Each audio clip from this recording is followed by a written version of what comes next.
To the right of Abdu, we have a amazing. Actually, Devin, I feel like you'll give a better intro for this man. So be it. In the left corner, no, it's not next left corner. to Abdu, we have Twitch's upcoming #1 most successful Dungeons & Dragons Dungeon Master. He runs 8 consecutive campaigns, over 38 players in a consistent world with 9 planets, and gets tens of thousands of viewers watching Dungeons & Dragons. He is a highly successful up-and-coming broadcaster, has a Discord of over 15,000 people in a living world where they play Dungeons & Dragons together, and is my good friend. Please welcome to the show, standing at 8'2", 13.5-foot dong. Welcome, Arcadum. Hey. Welcome, Arcadum. Hail, travelers. Hail, travelers. Hey, shit. I wanted to bring Destiny a friend. Oh, come on. Okay. I'm just kidding, Destiny. What? I don't know, bro. I'm sorry. Okay, I don't know. I'm so sorry. I'm so sorry, dude. I wish I had friends. Learning new shit every day. This is lit. Yeah. Shit, on a buck, bro. To the right of Arcadum, standing at 6'1", and I just learned that he is bisexual. It's very nice. I didn't know that. Very nice. Good looking hell. Green eyes. We used to play Blackout together, but now we can't get into a game because our schedules are so different. Welcome to the show.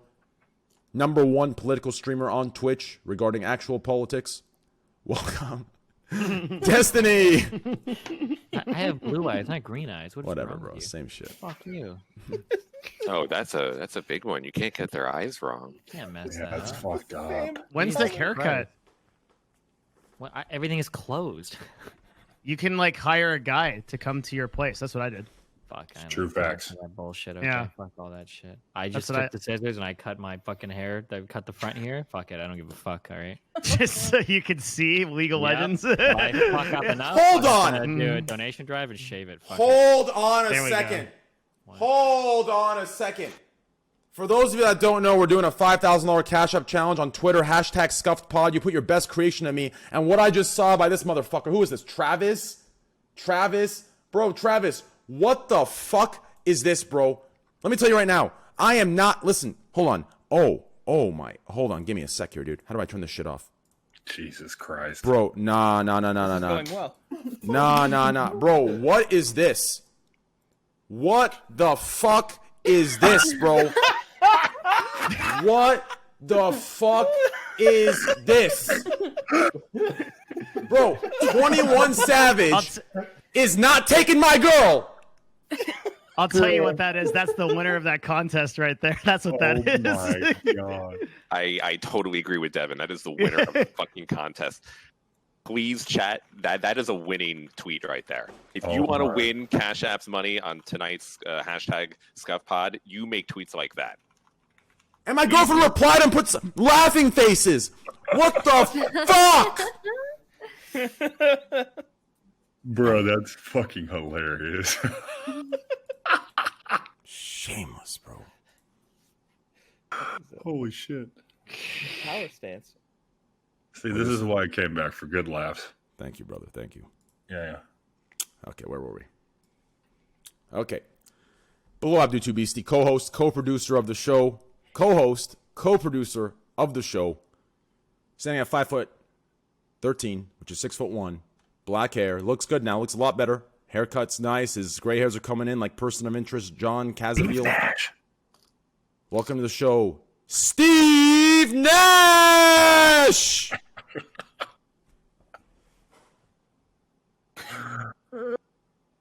Holy shit. All right. Devin Nash! What? Oh, sorry. I was fucking playing Eve. What the fuck? You should have had the camera on him because he was so lost just now. He's like, I was reading. I'm sorry, dude. I was trying to figure out something very complicated. Hey, it's an honor to be here. Thank you very much. I thought I was later in the introduction. What's up, Trade? How you doing, buddy? I'm good. You're a basketball player now, Devin. It's all good. Yeah, It's all good. You're a fucking legend. All right, you won 2 MVPs. Why are these, why is this Discord quality so bad? Oh, rip. I got it. No, I changed it because it was just so bad. I don't know why it's doing that. We change region. There we go. It's better, I think. Next to Devin Nash. Cam? Thank you for having me. No problem. Next blinking? Red battery symbol in your cam. Oh shit. Oh yeah, there is. Damn, my man said fuck walking. He just slid up. That was perfectly like distance too. He's done that before. Oh, no. Okay. This guy, bro. This fucking guy, dude. Skirt, skirt. Okay. To the right of Devin Nash, welcome to the show. Standing at 5'4", with amazing personality. Welcome to the show, dear friend, longtime friend, amazing friend. Welcome, Fandy. Hi, Train. What's for up? having me. No problem. Thanks for being here, Fandy. Thanks for being here last night too. That was a great stream. Thanks for being there. It really was. Yep. To the right of Fandy, we have Mandy. Fandy and Mandy. She hasn't been here for a long ass motherfucking time. I don't know where the fuck she's been, under a goddamn rock. On a stack and a half. Been a long time. Staying at 5'6", 102 pounds. Welcome to the show, JCG. Welcome. Yo, dang, 5'6", I'll take that. Thank you. I'm What are you taller at? than you, Fandy. I'm 5'3". I'm 5'6". Yeah, so you guys almost mixed up, you know. That's all good, yeah. Sick. Yo, Same. thanks for having me.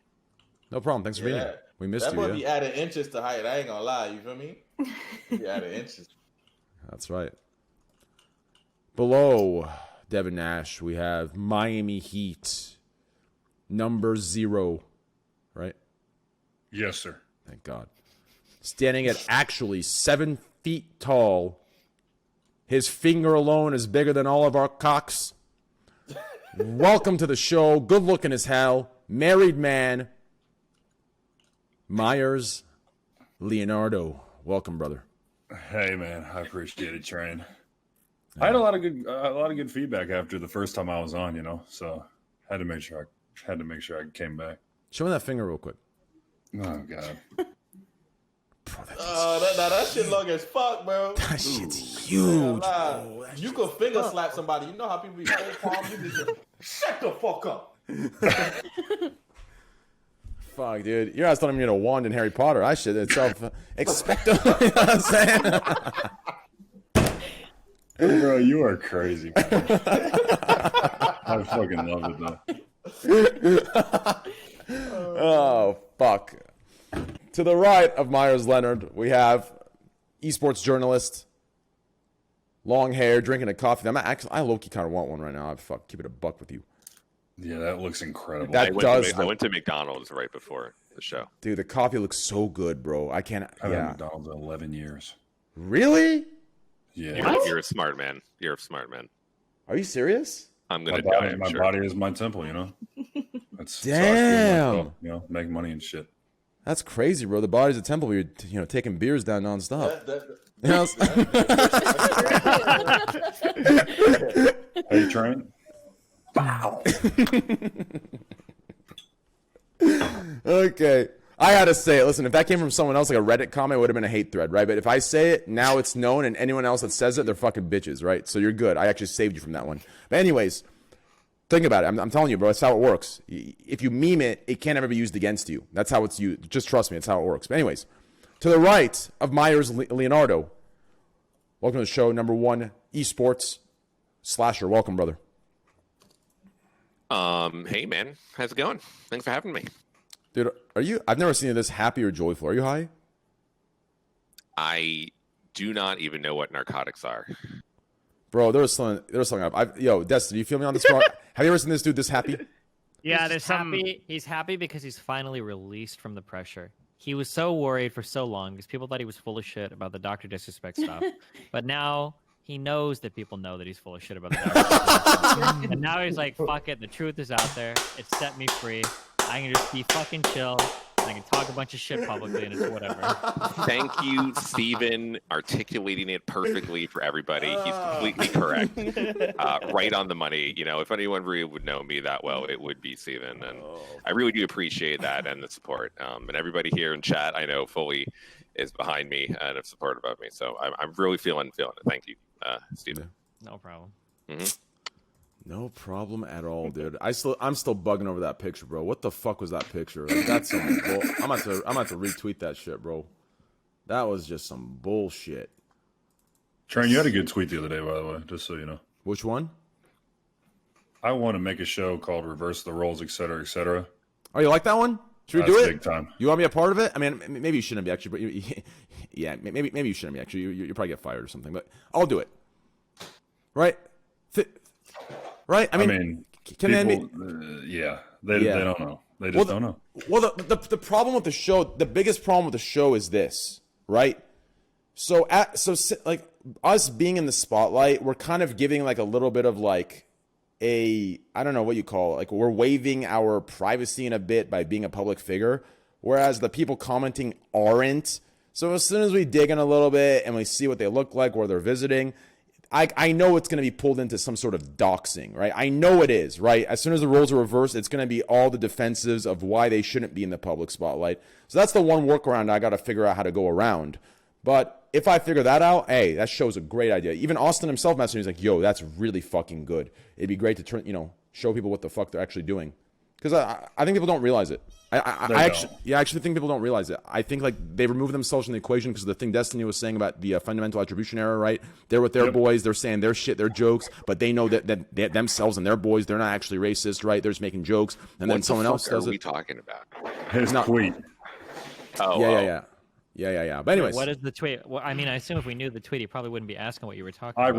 brought it up. Yeah, no, but wait, what was the tweet? Just share it. I made a tweet. It said, read the whole thing, Train. I will.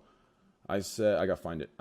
I was going. It's not too far down. Yeah, I was having a crazy little. Trust me, I went off like this last week. But anyways, I want to make a show called Reverse the Roles, where the internet virtue signaling pieces of shits get their life picked at too, and get their entire existence judged off of our out of context perception of their mistake. Make up rumors and slander them.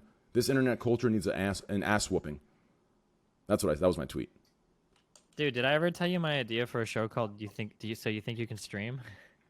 Wait, really? That's a dude. That is So genius. My idea for a show, I would never do this. I'm way too lazy. But my idea for a show would be you get a panel of like 3 or 4 big streamers together. Okay. Yeah. Whoever does this is gonna get 50,000 views. This is a genius idea. Okay. Yeah. And basically, you know how there's a whole bunch of streamers that are like 30, 40 viewer streamers, and they're like, oh, dude, big streamers say it's so hard, but that shit is way easier. Like those guys are just complaining about nothing. Blah blah blah. Like it's always like these guys that post on like the Twitch subreddit, and they're always like in the small streamers unite hashtag fucking Twitter bullshit groups, whatever. Yeah. So what you do is you'd grab some of these motherfuckers and you say, well, you know what? Welcome to today's show. So you think you can stream? You are going to be hosted and judged by 3 large streamers on whether or not you can maintain a stream with over 10,000 viewers for 8 consecutive hours without having your life be destroyed. So, and what you would do is you'd set up like challenges throughout the day for them. So like they might be queuing Call of Duty and you'll have somebody snipe them that is spamming the N-word on mic when one of their mods starts like leaking like nudes from their Twitter, and you're like, oh, like you have to maintain this. Like you need to unmod the right person that's unbanning a guy that's like spamming racial slurs in your chat while also muting your mic in Call of Duty, and you have to do all of this while putting on an entertaining show. And if you slip up and get banned, you lose the show. Like putting somebody through like all the trials. So good. It would be so funny to like set up the trials and shit and see if the person could hold it together, and then like the after interview of like, well, how was it? You know, did you enjoy getting sniped every single fucking game? Like, I think that shit would be so fucking hilarious. Yes. That's really good, bro. That's in the same ballpark as what I'm talking about. That's so good, man. Mm-hmm. Yeah, yo, Devin. Just chatting and just actually talk about something. Yeah. See if they could keep it going. Exactly. Devin, talk to the right sponsors. We'll see if we can get this funded. Let's get this started next week. No. Train, you need to get your You Gordon got it, show boss. first. Like I saw you replying to Twitch Rivals today. We need to make your Gordon Twitch Rivals show first, and then we can do Steven's secondary. Yes. Cooking is huge. Dude. You want to talk about Devin? You want to talk about non-endemic viewers, bro? Let me tell you all something. Yeah. Okay, listen, bro. I don't know why this game comes out and they jump on this immediately. I've been saying this for now. I think it's been 2 years now. I've been saying this. Literally 2 years. I've been saying this.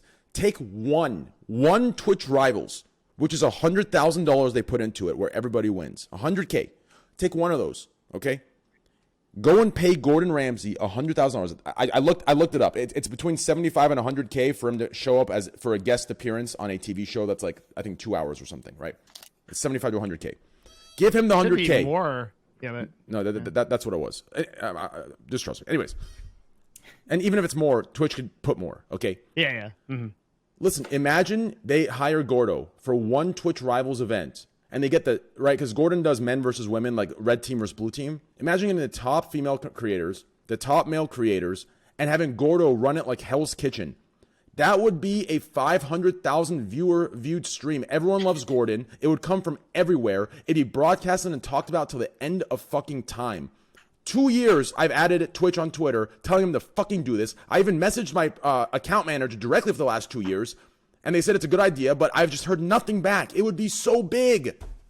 Imagine Gordon yelling at fucking Nick Merckx. Imagine Gordon yelling at Soda Poppin'. Imagine Gordon roasting the fuck out of Destiny. Like, that'd be hilarious. You have to talk to their live events team. It's probably just the wrong people. Yeah, probably. But I don't know if they'd like fund it. But God, that's such a good idea. So I know Holy I have shit. a first topic because it's related.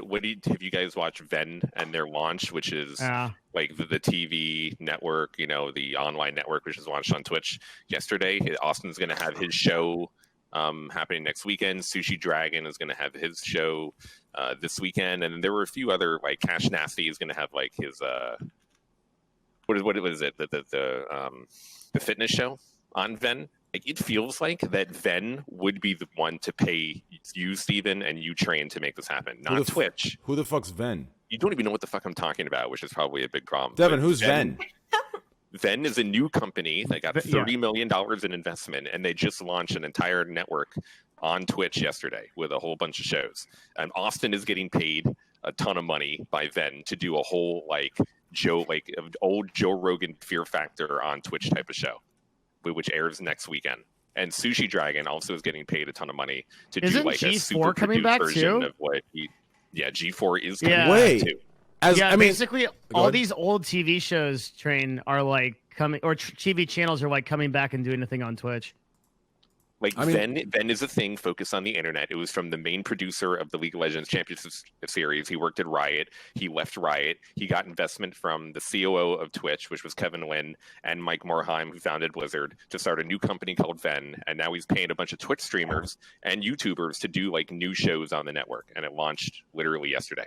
There was only fucking 3,000 people that are watching. And today, the second day, only like 2,000 people, which is not a good sign considering they're paying millions of dollars for this fucking network.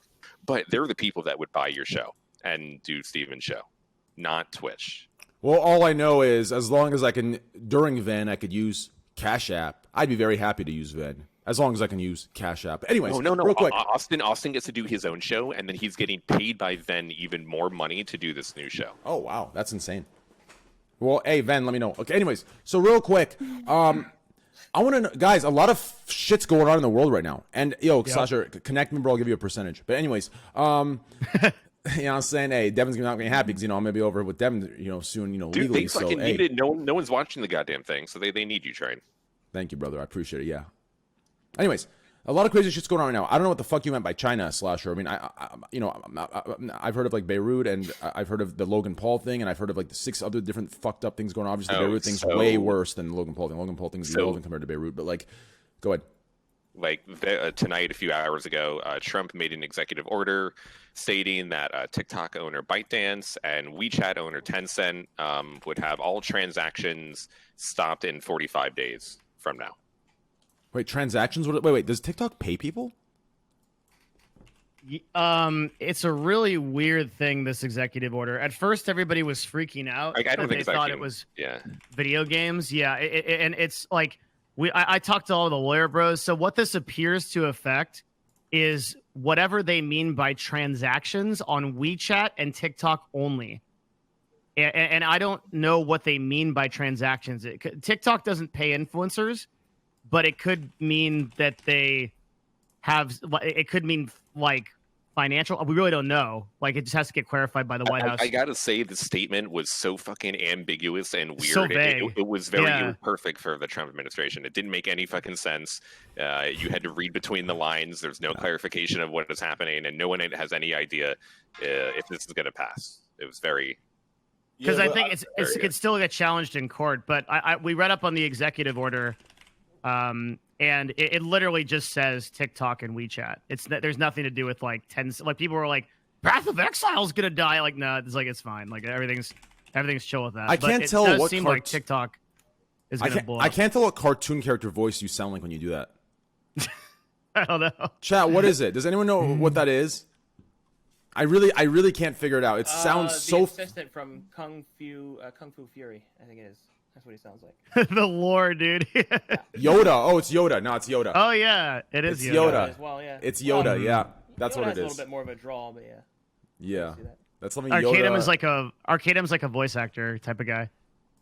Can you give us a Yoda?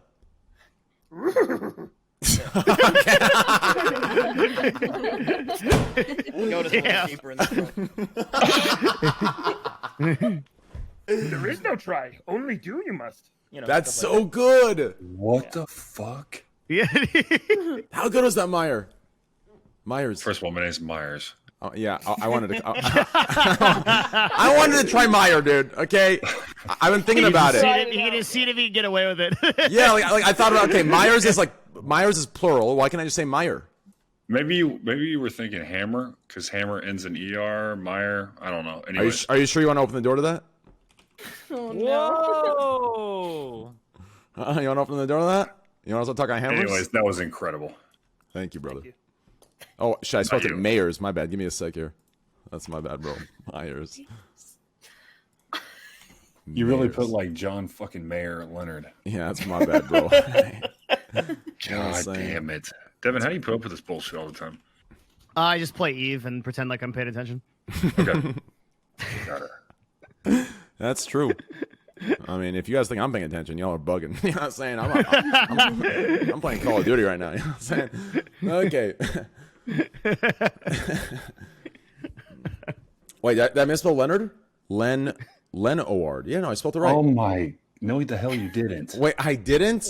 Leonard. Leonard. Leonard. Leonard. Wait, is it actually Leonard? That should be unbelievable. My bad, bro. Jesus Christ. Wait, that doesn't look right to me. Fuck. I view my phone as oh my god. I view my phone as the other way, Leonard. Like that says Leonard. That's not Leonard. Yes, the hell it is. Nah, G, you bugging. What you talking about? I literally view my phone as Lenoard. God damn it. Do you think he knows his last name? Leonard. That's Leonard. No, it's not Leonard. It makes sense, Leonard, right? But Leonard that's Leonard. Oh, there she is. That's Well, that's how it's Leonard. spelled. That's pronunciation. It's just Leonard. Hey. Hey, sorry about that. My dad called me. He's a big believer of the end of the world type stuff. So he wanted to explain to me all of his theories of the rapture about to happen and how the next month the world's going to end. So just so you guys know. When is the world going to end? Apparently sometime between September and November, he thinks, is when the rapture is happening. This year. Sorry, Amouranth. Honestly- I'll stop calling, but I just really do feel like it's going to end pretty soon. Honestly, at this rate, honestly, I don't even know how crazy of a prediction that is. So Yeah. this is probably the Right? most true. The closest he's ever been to the truth his entire life on this. Probably right now. Top left, next to Abdu2 Beastie, left of Arcadum, we have one of the top female content creators on Twitch.tv. Looking great, as always, and always a great part of the show. Honestly, I'm very, very happy that we have you on, and we had you on the last couple of weeks. I think the side that you bring on is absolutely fucking amazing, and I think people need to, start looking past what we do on The stream. hair is phenomenal. Okay. Holy shit. What are you trying to say, Myers, huh? I'm telling her that her hair is phenomenal. Any further questions before I You've never complimented destroy your forehead? You've never complimented my hair. Are you trying to say I'm bald? You trying to say I'm balding or something? I've never gotten a compliment about my hair. Listen. Trey, you better leave Myers alone before he finger slap you. Shit, I mixed up the girls. Give me a sec. Fandy, JCG, sorry. Jesus Christ. It's my bad, bro. I don't mind. I'm Slasher anyway, so whatever. Yeah, Slasher is now 7 foot and plays in the NBA. Yeah, Anyways, bitch. welcome, Amouranth. It's always a pleasure having you, and don't worry about it at all. Honestly, listen, this is the one show where you can be. There's no need for an explanation whatsoever. I'm late to everything I do, so if there's one, whatever. Welcome. Okay. Anyways, no problem. Okay. I just made that way. Yeah, I made that way more awkward than it should have been. TikTok. The meme about TikTok is basically what's going on is TikTok has a lot of fucking U.S. consumer data. I think over 100 million people in the U.S. have TikTok accounts. The United States kind of doesn't like the idea. China has so much data. China says, oh no, well, we don't transfer any of that to China. It's all stored in the US. It's probably bullshit. So basically the goal is we want China to sell, we want TikTok to be sold to another US company. People keep bringing up Microsoft as a company that buys it. But the goal is like, you have 45 days, your shit's getting shut down. So try to sell to somebody else so that all that shit is placed in the United States instead of China having access to it. I think it's the general idea behind What do you think they mean by transactions? Like, it doesn't seem by the executive order that they intend to shut TikTok down exactly. Or was that Probably. your... The transactions do you just mean like doing business with. So like you can't do business with these parent Chinese companies that are 100% Chinese anymore. But that doesn't mean they're banned for users to consume? Is that it? Like, well, so like the right? way that this would look is it might ban like Google Play and the Apple iStore might not be allowed to list them on their stores, or advertisers might not. So be they're able to basically buy fucked. advertising space. Yeah, essentially. Yeah. Mm-hmm. Jesus. So what led to this? So they think that TikTok is some sort of spyware for the Chinese government? Is that what's going on? I mean, it probably is, but generally the United States has a pretty aggressive look towards China, especially under Trump. But historically, we kind of always had. Why not? Okay, wait, that's the real. Why not do some Jason Bourne shit? And like, I'm not memeing. I'm being dead serious. Why not do some like reverse psychology? So if you have the information that TikTok may possibly be some sort of spyware, why not play oblivious and act like you don't know, and instead put some sort of like reverse Trojan, where now you get to feed directly into like the informational pool, and whatever information is given off to the Chinese government or Chinese secret agent has now something attached to it that leads them directly into the infrastructure of all their secrets. Why not reverse it like that and do some five-head chess? Well, because plays? if we wanted to do that, we already do stuff like that, but we don't. Why would we give up all of our consumer data in exchange for that? True, like we already you're right. do crazy, dude. There's a program called Stuxnet. If you're ever bored looking shit up, America does some insane. I've already shit. heard of that. Yeah. But basically the idea is like China's already been involved in like probably pretty large hacks of databases that we have in the United States. The largest one that I can think of is if you ever want to get a security clearance for a job, you have to fill out these things called Standard Form 86 or SF-86s. And every single person that's ever applied for that has had their medical information and their background information stolen by China. If you've ever filled one of those out before, all of that got stolen by like compromising databases and shit. So like China, there's a lot of like cyber warfare that goes on between like Iran, China, Russia, the United States all the time in the background. What do they do with it? Yeah. I mean, a lot of stuff theoretically could be done Sell with it. You could use it for leverage on people in a political sense. You could use it to spearfish accounts. Like if you know somebody's information, like say I know like your date of birth and where you were born, maybe that's enough to pass security questions for an account. You could hack their shit. I don't know. There's like a million different potential applications for stuff like this. It's just the idea of somebody getting a hold of all of it. I mean, social security numbers, so identity theft and fraud and stuff could be tied to it. Yeah. Oh, that explains it. I get a notification all the time with like different symbols that aren't, the English language trying to get into my Blizzard account all the time. It makes sense. Yeah, maybe China himself. I got hit. He is after you. Yeah. And Dude, I get those fucking spam messages on my phone, like 4 spam calls a day and like 5 texts for like CBD oil and voting for various people every day. Can't stop it. Dude, since I came on the show last week Awful. and I gave my number to give for people to give me tips and to give me leaks and information, people signed me up for Martha Stewart last week. They signed me up for this program to stop masturbating to like gay porn. It's like a church program. So thank you, Scuffed Chat. But I'm glad you're Slasher. I'm glad you're finally getting help. Thank you. Really, the worst one though was someone signed me up for the Joe Biden newsletter. You motherfuckers out there, unbelievable. That really crosses the line. You can't do that. I mean, I'll keep it a buck with you. I've been signed up for 2 years to something called Cocky Boys, and I haven't unsubscribed. I don't know why. Yeah, but you haven't unsubscribed. I know. I don't know why, but it's just like I don't want to touch it. Okay. It's fucking like, who the fuck thinks of signing up to Cocky Boys? Like, that's just so fucked up, bro.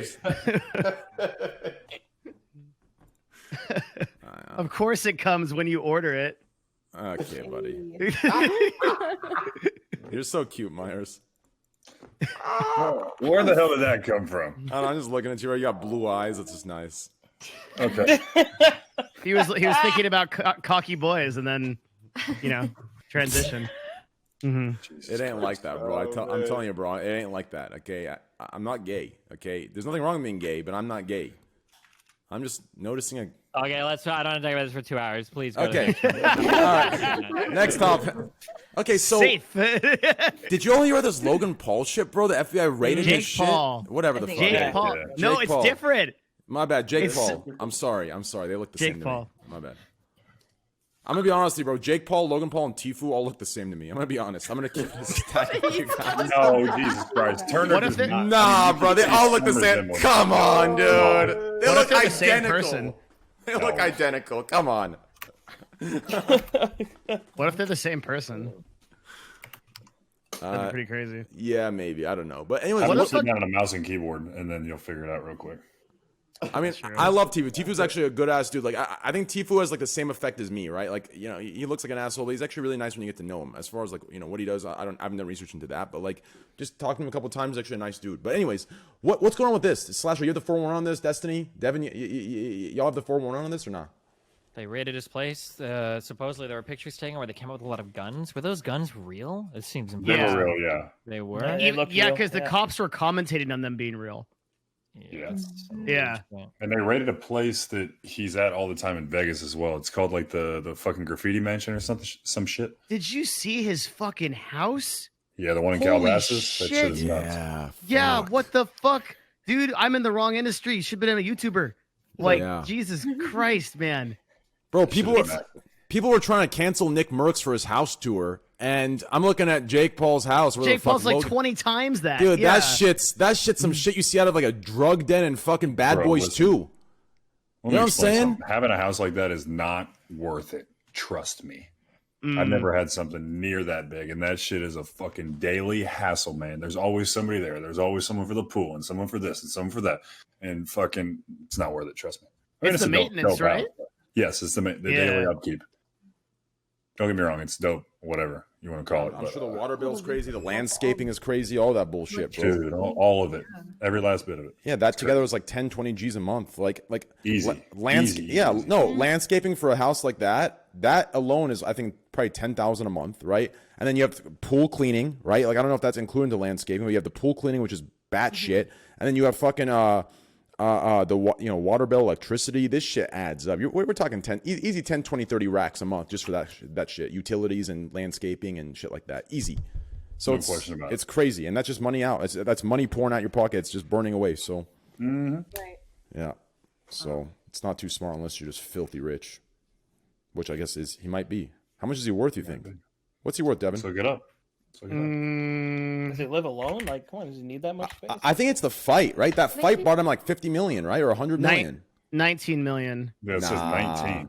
Nah, that's not right. That's not right, bro. That house alone's like 30. No way. You don't think 30 so? million is like, In Calabasas, bro, that shit's definitely like 20 million. Dude. No? what? It depends. Wait, just look up the address and find it on Zillow or some shit. Find the last sold price, right? Can't you do that? You can, yes. We could probably It- Google it how depends. much is Jake Paul's house. Is Calabasas not nice? It's No, nice, it is. but it's not like as expensive. Oh, it's as 7 million apparently. Correct, The yeah. hou- He the house- purchased the house for 6.9 million. Yeah. Okay. Yeah, you can get better bang for your buck. So no one What- will live there. Like if you try to put that shit in Bel Air or Beverly Hills in the flats, it would be fucking Yeah, it's 35 like 7 million. million. Yeah. or so. Why the what there were like armored cars of dudes with like M16s riding on it like some fucking SWAT team shit in the Philip DeFranco video. What the fuck would he have in there that would make them do that? Well, I know something, but I don't know. I'm not sure if it's so I think it's alleged. I don't know if I should say it, bro. 'Cause, like, fuck. Just say what? Alleged child porn? Alleged what? Firearms? Illegal felony shit? No, Alleged no, tax it's fraud? it's something to There was do. drug-related, I too. think it's something to do with his manager. I don't think it had to do with him. I think it's something to do with his manager. I think his manager was doing some shit in his house. I think I don't know. This is what I heard. I heard his manager was doing some shit in the house, and that's why they raided it that deep because it's like some serious shit. I don't know. Slasher, do you know? No, I have no fucking idea. I mean, some people were theorizing that it was because he started protesting, a few weeks ago, and he In like broke some Scottsdale Fashion windows. Square. Yeah, but you wouldn't send them. Yeah. No way would you fucking raid with the FBI for shit like Yeah, that. you wouldn't No, send like that's like I a couple know. cop cars, but you wouldn't send the fucking high threat response. That was like there were like 3 armored cars of dudes like military grade dudes with M16s. I was like, why? I mean, I don't know if I feel like I need to type it to you guys. I mean, I don't know. I did see a blind item article. Let me find it. Maybe it's the same thing you saw, Train. If you're not willing to. Well, I just don't know if it's alleged or I'm not even sure what it is because it's like serious shit. Not to mention it's like some deeper shit. You can just type it. I remember, you always say alleged, Train. You Alleged, always yeah. You saw it say you alleged. just Okay, keep I'll tell saying you. the word allegedly over and over and over and over again. Like, goddamn, I'm looking at some fucking drone shots of this house. Like, this house is like a Minecraft world, dude. It takes like 3 days to walk from one end to the other. Holy fuck. Jesus My point, Christ. dude, not worth it. Trust me. He probably has to scooter around. It's like, whee, down the Yeah, hall. dude. I think that would lose its charm after a couple of days. For sure. Oh well, Train. We have both heard the same thing. Oh, okay, yeah. I would probably not say that. Yeah, In case- that's why I was worried about it. Yeah, I I don't think that's know. probably smart. Yeah. Smart man, yeah. Mm-hmm. Yeah. Fuck, you should Yeah. just say that, dude. But fucking get some viewers in here. God damn. Oh my god. That's fucked up. Fucking Shit. just fucking That's go, some dude. that's some crazy ass shit. Yeah. That's some you know what we used to call that back in 2016? We called that content. Now you know what we call Shit. you? We call you a TOS frog. That's what you become to us. Train. Okay, Destiny. You're so cute, dude. That's just funny. Okay, well, let's move on to the next thing. I'm just copy pasting out of this fucking WAPO article, okay? Yeah, The you're FBI is investigating allegations of criminal acts surrounding the incident at Scottsdale Fashion Square in May of 2020. Jill McCabe, a spokeswoman for the FBI Phoenix Field Office, told the Washington Post in an email. This morning, the FBI executed federal search warrants in California and Las Vegas, Nevada, in connection with this investigation. So it might have been something connected to the writing or whatever. Yeah, but so apparently it the is affidavit possible. was sealed. It is so nobody possible. knows. Yeah. It's gross. Did they arrest Jake Paul? Did they take him away? I don't think so. No. Yeah, I don't think so either. I think that would be like No. big news. I don't think he was even home at the time. I believe. That's correct. He was out of state. Mm-hmm. Crazy. Huh. Holy man. Can I not go to the bathroom for a fucking second, Devin? Take the fuck over. What, we're talking about Jake Paul? We're just looking at the article, bro. Okay, hang on. I don't know when Oh, you're gone and apparently when you're there not were- here. Sorry, I'm just googling around. Apparently, there was an investigation by Phoenix or by Arizona. I'm sorry, Arizona was investigating something, and they dropped that investigation. In a statement released on August 5th, Scottsdale police officials say they are dismissing charges against Paul, as well as charges against Armin Izzadi and Andrew Leon, so that a federal criminal investigation can be completed. Well, that's never a good Seriously. sign. Yeah, that Wait, so what does that mean? So apparently Scottsdale or the city or state or whatever had charges that they wanted to pursue against him, but The feds made government them- does bigger charges? Yeah, Yeah. assuming Yeah. the feds. They're are- basically leapfrogging him and saying, this is us now. Get the fuck out of here. Damn. That's got to be bad then. Yeah, you would think, right? Yeah. It might be that depending on what these guys filmed, this is all conjecture. If they were supplying things to a riot, or if they were participating in a riot, not a protest, but actually rioting, then there could be warrants served to search for stuff related to that, like warrants like to try to get like footage or something to see their level of involvement was or something maybe. Yeah, I mean, there was already video content of them in the malls, like fucking breaking shit, right? I don't know. I'm not sure. Maybe. Yeah. I mean, that shit would be ridiculous if the fucking federal government sent the FBI because he like broke a window of some mall or whatever. Yeah, they wouldn't do that shit. That would that's be true. insane. Yeah. I don't think there's any way. Like, could you imagine the federal government like sending fucking troops into like states or cities, like especially like against the will of the governors and stuff, or superseding like the state rights? It would be. Well, didn't that exact thing just happen in Portland and Seattle? Oh shit, you're right, Devin. Holy fuck, that exact same thing did actually just happen, didn't it? Huh. These are crazy times we live in. Crazy times, dude. Jeez. Jesus fucking Christ, dude. I mean, if that was the case, everybody deserves it. Jake Paul or which it was Jake or Logan? I don't know. I keep mix with that forgetting all the time. Jake Oh, Paul, man. dude. Jake I'm Paul. almost positive it's Jake. Yeah. Logan is legit, dude. I think Is Logan. he- Yeah, I think that Logan is way better and more mature than he used to be. But Which Jake one's Paul the never, boxer? They're both Jake. boxers. Yeah, but- Oh, yeah. Jake's the one who hasn't failed as much, you know. Logan's not doing as great. Wait, who's the older one? Logan who's- is. Wait, Logan. no, Logan. Logan Wait a minute. is Logan's the good one. I think. Logan's older. Yeah. Yeah, Logan I'm is gonna say all he's right, good. dude. Like he Yeah. learned from his mistakes and is maturing and making better content. But Yeah, like, yeah, but Jake Paul is like, boxing. He's The not bad as, apple. he's not as like. So Jake is involved in fighting boxing. Nate Robinson, yes, on the undercard of Mike Tyson.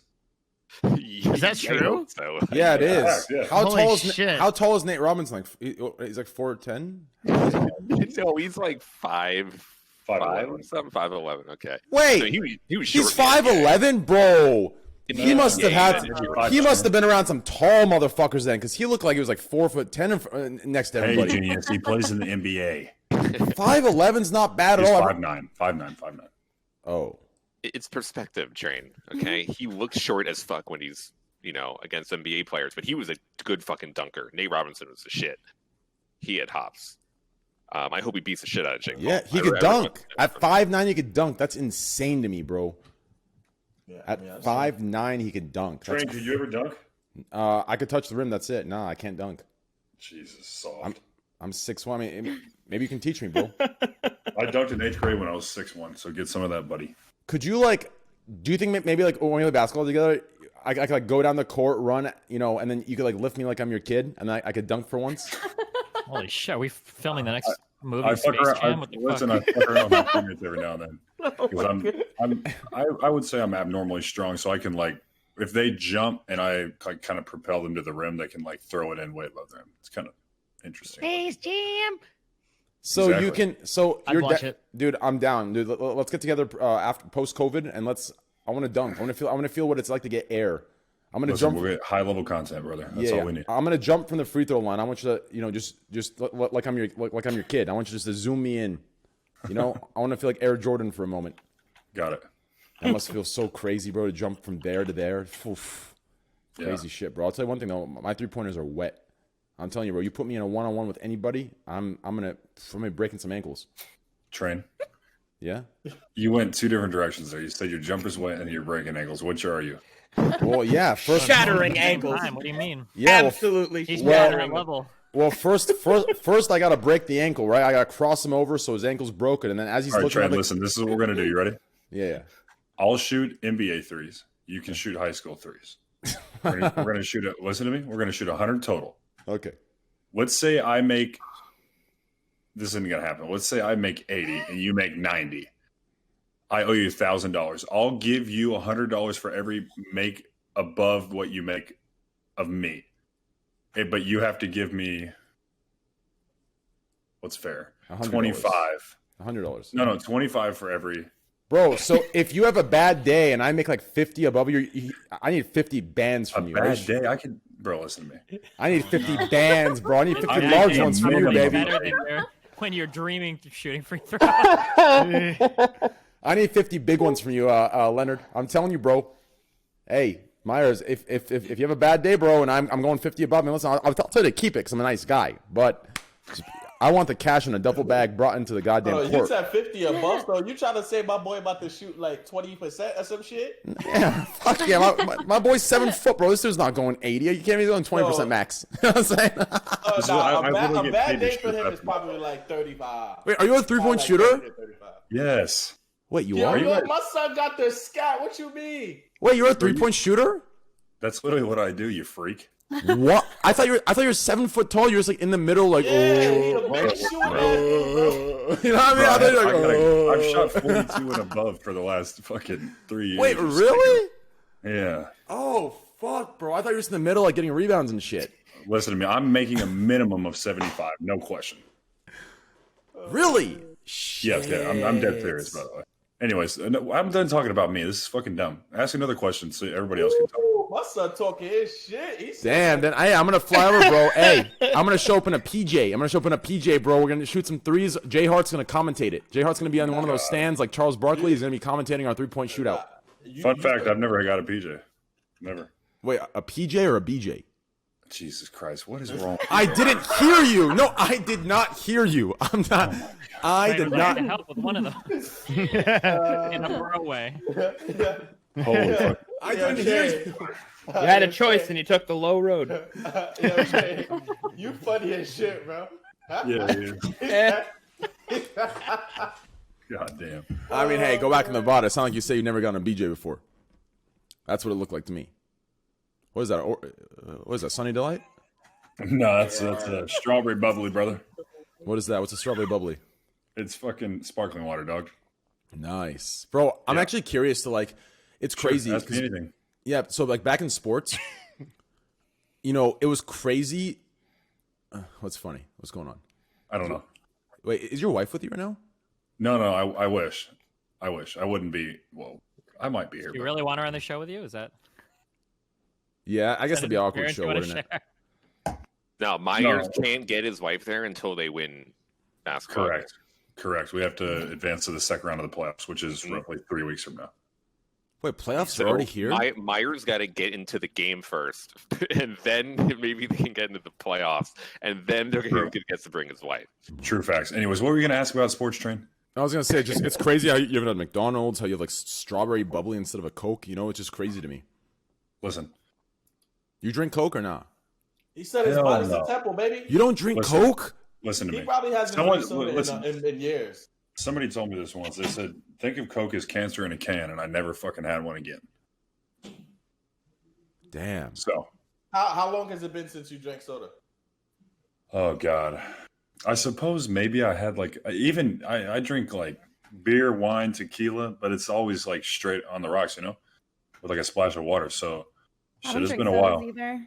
Yeah, it's terrible. I mean, I'll be honest with you. Yeah. So back when I was doing like my sports stuff, so there was like a time I like back when I was like younger and I was like emo and shit, I would smoke, right? Like it wasn't good, right? But anyways, so I'm telling you that so I can make this point here.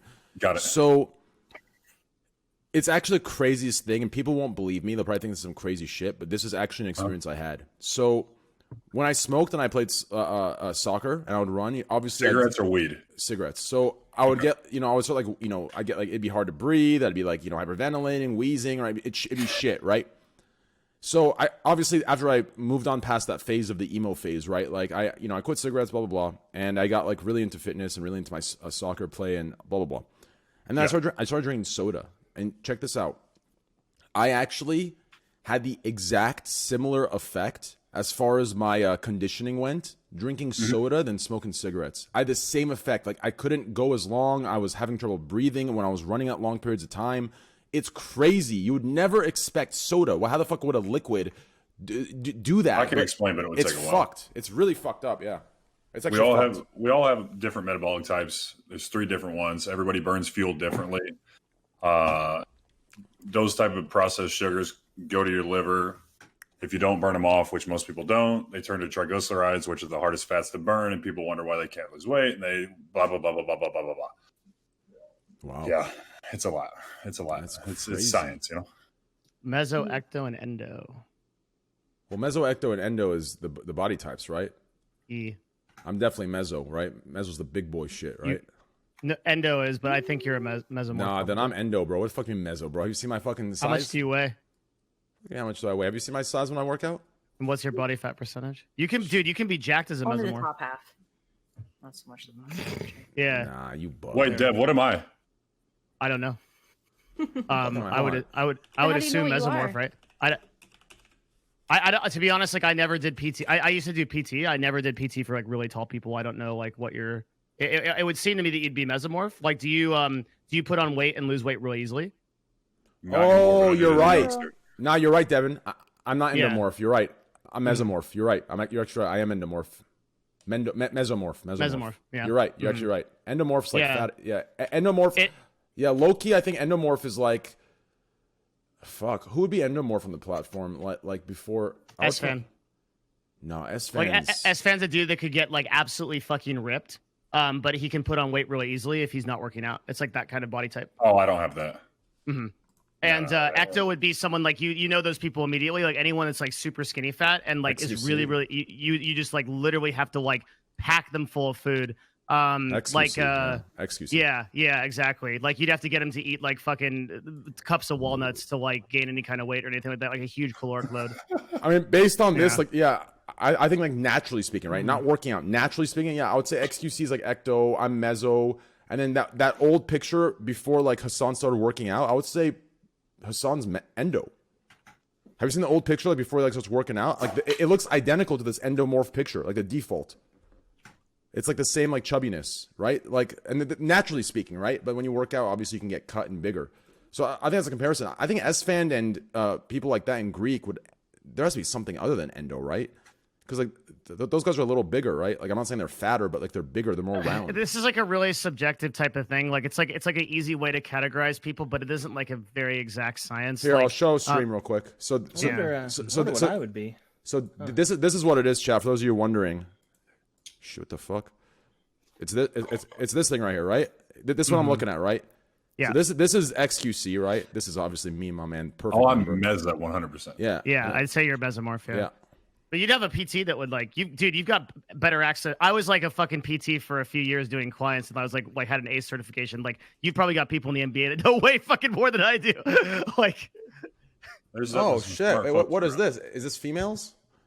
We have ectomorph for a female. We have endomorph for a female, and mesomorph. Nah, bro. What are you? Nah, bro.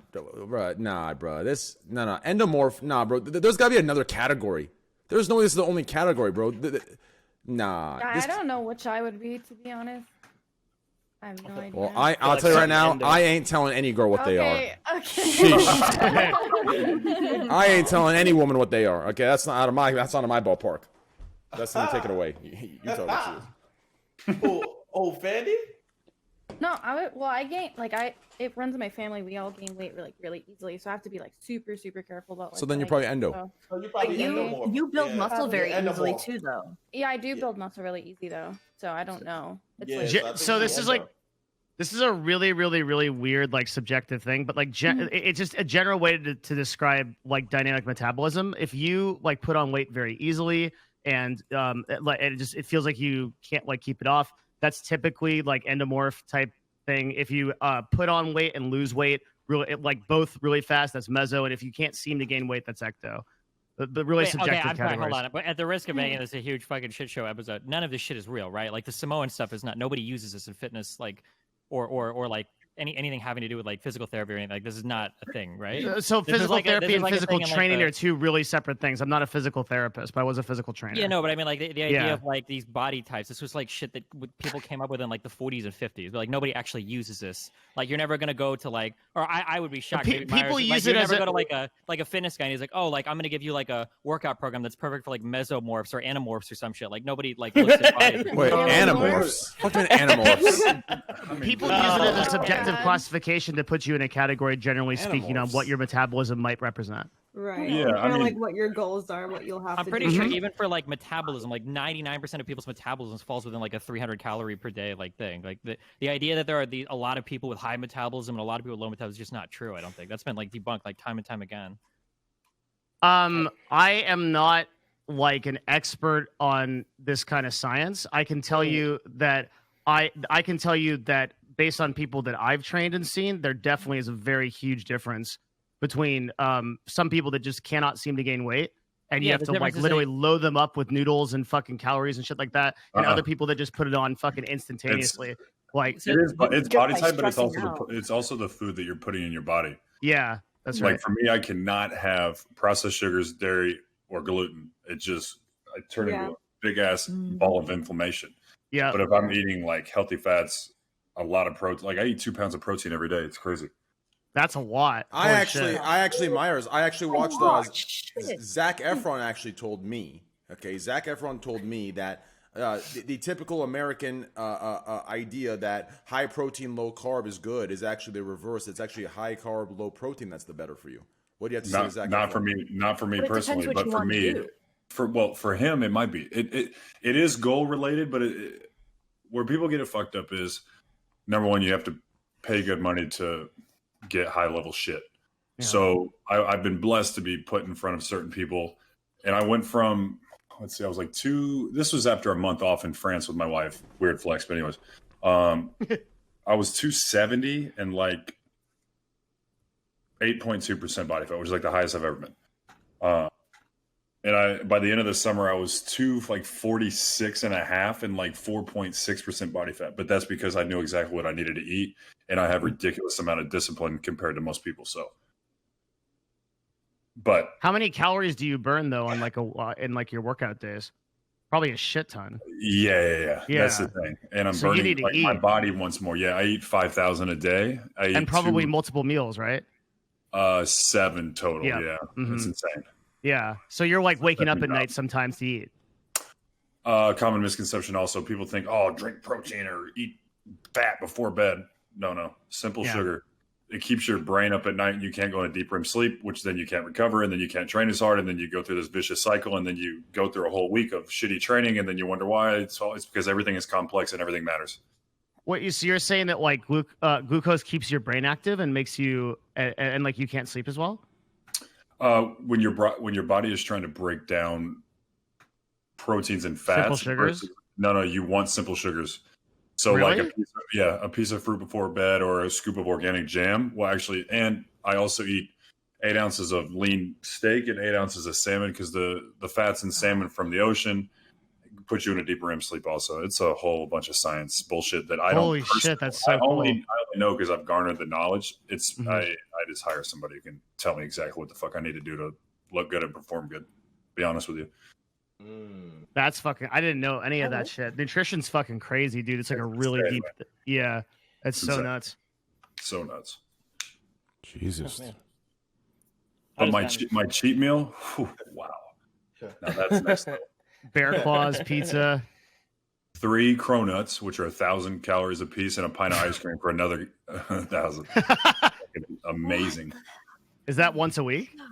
I do it once every about 10 days because my brain just can't handle it anymore. And I tell people this all the time who ask me for advice. I'm like, look, you can be as disciplined as you want. Your brain's going to fucking break at some point. So just do it and then work out hard as hell the next morning, drink a shitload of water, and burn it all out of your system. Damn. Anyways, hey, Train. Sorry, dude. I had this crazy dream last night where I was. Never mind. Oh, God. Oh no. No, I was actually eating. Never mind. Whatever. Anyway, so. Dude, yeah. I don't know what happened last night, bro. I had a weird. It was crazy, bro. It was crazy, bro. It was nuts. But anyways, well, not nuts. Nuts isn't the right word because in this situation it was not nuts. But anyways, realistically speaking, What happened, bro? Nah. No. What happened, bro? I was eating some pussy in my dream. But anyways, Yeah. I mean, no. no, I was eating some pussy. But anyways, just hear me out here. Anyways, dude, that's crazy. I actually believe that kind of shit. I think this ecto-endo mesomorph shit is actually real. I think high metabolism, low metabolism is real 100%. Because I saw people, it goes into the thing where there's some people can eat one meal and, This is a tale as old as time. Everybody Really? that says this, yeah, like if you ever go like through like bodybuilding forums or anywhere, like everybody that said this, what happens is somebody says, I can eat anything. I've got a huge metabolism. I can't gain weight. Then what happens is somebody says, yo, dude, you should try counting your calories and see what happens. And then every single type of these people go like, oh, dude, like sometimes I eat a whole pizza, but then I don't eat a meal for like 40 hours. And it's always the case that what actually is happening is they actually don't eat anywhere near as much as think. I used to think this. I weighed 105 pounds in high school. And I used to like think that like, oh yeah, I just have a really fast metabolism. Like I can eat anything. But when I actually started counting calories, like, holy shit, I eat like 1,500 calories a day. And I just don't realize because I'll eat like 7 cookies and then like 5 slices of pizza and think like, oh dude, like I ate so much, but not really. I'm just not eating at all. And this is like every single person that counts their calories like ends up in the same area. It's not like some people like that's a fantasy. Some people like, oh dude, like I only eat 1,500 calories a day, but I'm still gaining weight. Bullshit. You're sneaking cookies. You're eating like random shit. You're overeating at meals. Like nobody eats 1,500 calories a day and weighs like fucking 400 pounds. It doesn't happen. Right. Fair assessment. Also, you have to train your body to burn the correct fuel and eat consistently throughout the day so your body's constantly burning rather than storing fat, which again is hard to burn off. But anyways, that's for another time. So wait, so then if that's the case, then this whole wait, hold on. This is like a 2 to 3 hours. This is a huge like what you're saying, Destiny isn't a simple thing. Like it's actually it goes be a lot of people use the genetic excuse to justify if you their. want to ever have your squad W moments or whatever, you can literally watch. There's an episode of a woman that does this where she's like, "Oh, I've got a fast metabolism." Every time they stick one of these people's in a machine, so like you can actually measure all the energy burn of your body by measuring the exhalation of carbon dioxide from your nose, right? You can measure the total energy expenditure every day of a person by measuring like the gases they expend out of their nose, right? And anytime they do these things where they measure the metabolism of a person every day, it always falls within the norms. Like they never get a person that comes in and it's like, "Oh my God, somehow you only burn 600 calories here. That's amazing." Like it's all physics. Like you have to burn a minimum number of calories to survive. Like that, like this is the equivalent of somebody saying like, "Oh my God, like I drove like 4,000 miles on one tank of gas." Like it's not possible. You need to like expend a certain amount of chemical energy to propel your vehicle through space. Your body's the exact same way. You have to burn a minimum number of calories in order to survive. I have to be honest, Destiny. I have not felt what I felt right now for you in so long, but that was really fucking arousing. Well, okay, never mind. No, that was actually like usually I'm like sitting here shaking my head like, nah, you're bugging, but that was actually very well said, and I like that a lot. Yeah, 100%. Yeah. Wow. I've just been in shape since the military, so. All right, so I don't know anything let me about put this train. We got to move on, but I want to tell you one last thing. Ready? Yeah. All right, so everybody talks about a 2,000 calorie diet per day, right? Yeah. Based upon what he was just talking about, my nutritionist and I broke this down. Okay. I burned roughly 2,000 calories just being me every day because of like my mass and shit, like walking around, doing whatever. I just fucking burned 2,000 calories just because. It's fucking Depending wild. on your height and muscle, yeah, you're a fucking tall ass dude. Yeah, for sure. Yeah. Damn. 2,000 calories. It's wild. Just being you? God. Yeah, literally just walking around. Shit, that finger alone burning shit. You know what I'm saying? There's a thing called resting metabolic rate. So like what Destiny is saying, what Destiny is saying is right? Like basically it's just a physics problem in the end, but everybody's relative calorie burn is relative to them. And a lot of factors, everything from the types of foods they're eating, the type of physical activity they have, how tall they are, how big they are, everything like that. That is where these kind of like relative classifications of how fast people burn and doesn't comes from. Yeah, so you have two things. You've got your BMR, which is your basal metabolic rate. This is like how many calories your body has to burn to maintain homeostasis, to keep everything running and to keep your body temperature up and your organs functioning, right? And then above that, you have some extra, and then that number is accounted for as something called your TDEE, your total daily estimated expenditure. This is how many calories you burn a day when you account for your like basal metabolic rate and then all the activity that you do throughout a day. And since some people do more activity than other people, you're going to have like a higher total expenditure. And then since some people have larger bodies or more muscle or whatever, they're going to have like a higher resting metabolic rate as well, right? So if you're like if you're a shredded fucking dude, like I'm sure all of you guys in the NBA are fucking like super muscular. You see your body fat was like fucking 4.7%. That's to maintain that is fucking insane. Like people that describe maintaining body fats below 6%, like that, like even just your mind, that's like a really, really hard thing to do. Like you have insane discipline to do that. Yeah, for sure. Like this isn't like, that's not like a dietary dedication. That's like a lifestyle dedication to maintain shit like that. Because when you drop below like 6% body fat, like it fucks with your hormones and shit too. Like it'd be really taxing on your mind. But yeah, but I mean, everybody's metabolic rates change based on how they eat and then like their weight and their size. But somebody that's like really big, has a lot of muscle, like just by existing, they're gonna burn like 2,500 calories a day or some shit if they're like super muscular. Yeah. Oh, yeah. Yeah, he just broke down the facts. Basically, Destiny telling us that one day he gonna come out here and rip this fuck on y'all motherfuckers. You heard? So one of these days, absolutely fucking not. I got all the information and none of the discipline, so I just sit at home and play fucking League of Legends. Oh man, I feel like it's League of Legends. The day you stop playing LoL, watch you gonna come out here like, hey, what's up? Oh, I meant to say I got a resting metabolic test done when I went to a nutritionist, and it was like, I don't know, it was like 600 a day or something, I think, just existing. So it's like way different from him. Like at 2,000. That sounds average, right? So wait, 600 just to relax? The average BMR for an American woman is around like 1,400 calories. If yours is 600 calories, that sounds extremely impossible. But maybe mine was 1,162. Just to relax. Was it? Yeah, Fuck, and I'm what 105. Well, I'm like 170, so I don't know. Wait, you're 170? I would have never guessed that. Yeah, I would have guessed 135 max. No, I'm 170. 135 max. My girl Fanny is thick. You better stop playing. You give a new definition. Yo, low key, you give a new definition to me of 170. I'm gonna be honest with you. Like first of all, you're brave as fuck for admitting that way live, especially in a time like this. I know, no, low key. Usually, I ain't saying this kind of shit. Everyone, even Destiny knows. Destiny might be smirking on this, but I don't say this kind of shit usually. But you're brave as fuck for saying that. And second, you give me a whole new definition of 170. Like, I was in a place where I thought even 130, 135 was overweight, right? For a woman. What? Yes, for me, right? But if you're 170, like not admitting. Hold on. What? Nah, Fandit said, hey. Yo, Meyers, you're 7 foot tall, bro. I get it. You need a fucking draft for a mate. I get it. Okay, I'm 6 foot. I'm down here. Okay. Fuck you, buddy. It's at 135. Like, God, I'm 6'2". Yo, Trey, we the same height. I'm 6'2". Oh no, 170 ain't, that's not.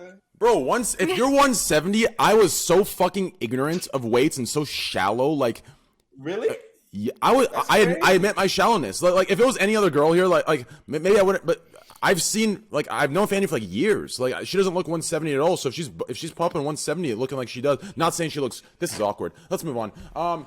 Anyways, this guy. Basically saying, cool. You heard? You look great. Yo, good. Yeah, you look good, Fandy. You look really good. That's like that's wow. You've opened my mind up to accepting. This is weird, babe. I love you and only you, babe. The train's opening all types of things. Kayla, right I now. love you and only you. I'm not saying anything like that. I'm just letting you know. He's opening his mind. He's opening his pants. I mean, everything is ready for you, Fandy, right now. No, Brian. This got real awkward. Real fast. All right. Well, listen, hey, Myers, here, dude. I love calling you Meyer. It's so cute, little Meyer. Yeah, anyways. Yeah, little Meyer. I'm gonna call you Meyer. Is that cool? Whatever, man. Only Honestly, me. I Only know me. You're just fucking around, yeah. No, only me. If anyone else calls you, I want you to smack the fuck out of him. But like, make it an only me thing. Only me. If anyone else does it, you beat the fuck out of them. Got it. I want like a special thing here, Meyer. And you can call me whatever you want. What do you want to call me? T, Train, Ape, Monkey Boy. I'll take whatever you want. No. I'm just gonna be very respectful as I always am, sir. Okay, if that's the case, then I'll call you Myers. I'm sorry. Okay, Meyers Leonard. Myers. Shit. Okay, so Dr. Disrespect, guys. Start up the car. Yeah, start up the car. I will. Dr. Disrespect made a huge intro today on YouTube. 340,000 viewers is what I saw. 331,000 viewers on YouTube. Did some crazy shit. I'm gonna be honest with you. When I was watching his live thing, which was, I think he beat my record of longest live. By the way, I don't know if he's been watching my streams, but Longest stall of all time. That was intense. longest stall of all time. But hey, dude, I'm gonna be honest with you. I think what's like going on right now, based on like hearing like the things he was doing, right? Obviously that was all him, the radio stuff, changing between voices. Like, it sounds like I felt like I was watching one of those crazy. One, it was like kind of good vibes, but two, like, have you played those like galactic games on the computer that are so out of this world, but like in a way, it's like somewhat relatable. You could see it happening to Earth in like 3,000 years from now, like some like advanced futuristic shit. And then like this is what you're listening to, like, oh, you know what I'm talking about? Like, that's what I felt when I was watching like and hearing the radio go. I thought I was playing one of those like galactic games where it's like Earth in 3,000 years. You feel me on that or not? Yeah. It's still live right now, actually. Yeah, it's still looping over and over. Dude, him not even being on the screen at all the entire time, just with his music and the radio bumpers, had better production than every single streamer still on Twitch. It's actually kind of unbelievable that his stream, which is where he's not even there, is better than everybody else's. Train, are you a doc, buddy? Yeah. I've been keeping, I don't announce it, but I've been keeping like in contact. Like, I don't say what we talk about, but I've been keeping in contact with him over this last couple weeks and actually last month. So yeah, why do you ask? I mean, I for one think fucking the doctor is a legend. So yeah, I mean, what's going on right now is like, so even if Twitch truly says, or they truly believe that what he's done or what they know is really, really bad, what they've done by being silent, regardless if it's a legal bind or not, because even if there was no legal blind, they wouldn't say anything regardless. They never do. They've allowed him, now if it was an actual bad thing, they've allowed him to go down as a martyr, right? So even if it was bad, now because of their silence and because of their lack of transparency, regardless of what's happened or what he does, even if it comes out later, he's going to go down as a martyr and it's all going to be completely justified. So they made a big, like Twitch is just, I don't know if these guys know. Or even worse, potentially to do, if he did something bad on platform, to do it again, possibly. I mean, I support Doc. You know, he's been supportive of me. I love the guy, and I keep in touch with him. I make sure he's doing good. You know, but Twitch's actions, I think, you know, these guys, I feel like are such hypocrites. You know, what they tell me to guide my stream by, I feel like they don't do for themselves as far as the intention versus effect goes, because their effects are all batshit. They're all dog shit. Like, I'm gonna be completely honest with you. All the decisions they make and the decisions they choose to do, like, I feel like the intention might be good. They might be in the right direction, thinking, okay, we don't want to do this because this might be the case, but then the effect is completely opposite of what they intended, I feel like. And I feel like them not stepping up to correct it is like some serious damage. And not to mention, it feels like this opening up to YouTube, right? The 330,000, like, this could be that one moment in history, right? Like where we all go, like 30 years from now, we look back, and this one moment, because of the lack of transparency of their permaban on Doc and everyone's eagerness to see what happened and still support him, this could be the one thing that pushes YouTube to the place that it becomes an actual competitor in live streaming, right? Like, this could be the time where other streamers might even transition over, or if they get a good offer, they're definitely leaving. Like that's why I think they should have been either be transparent and tell us what happened and ban him, or unban him and, hey, pull what YouTube pulled. Hey, we're not going to partner him, but he's welcome to stream. Some shit like that. You know, I don't know. That's my opinion.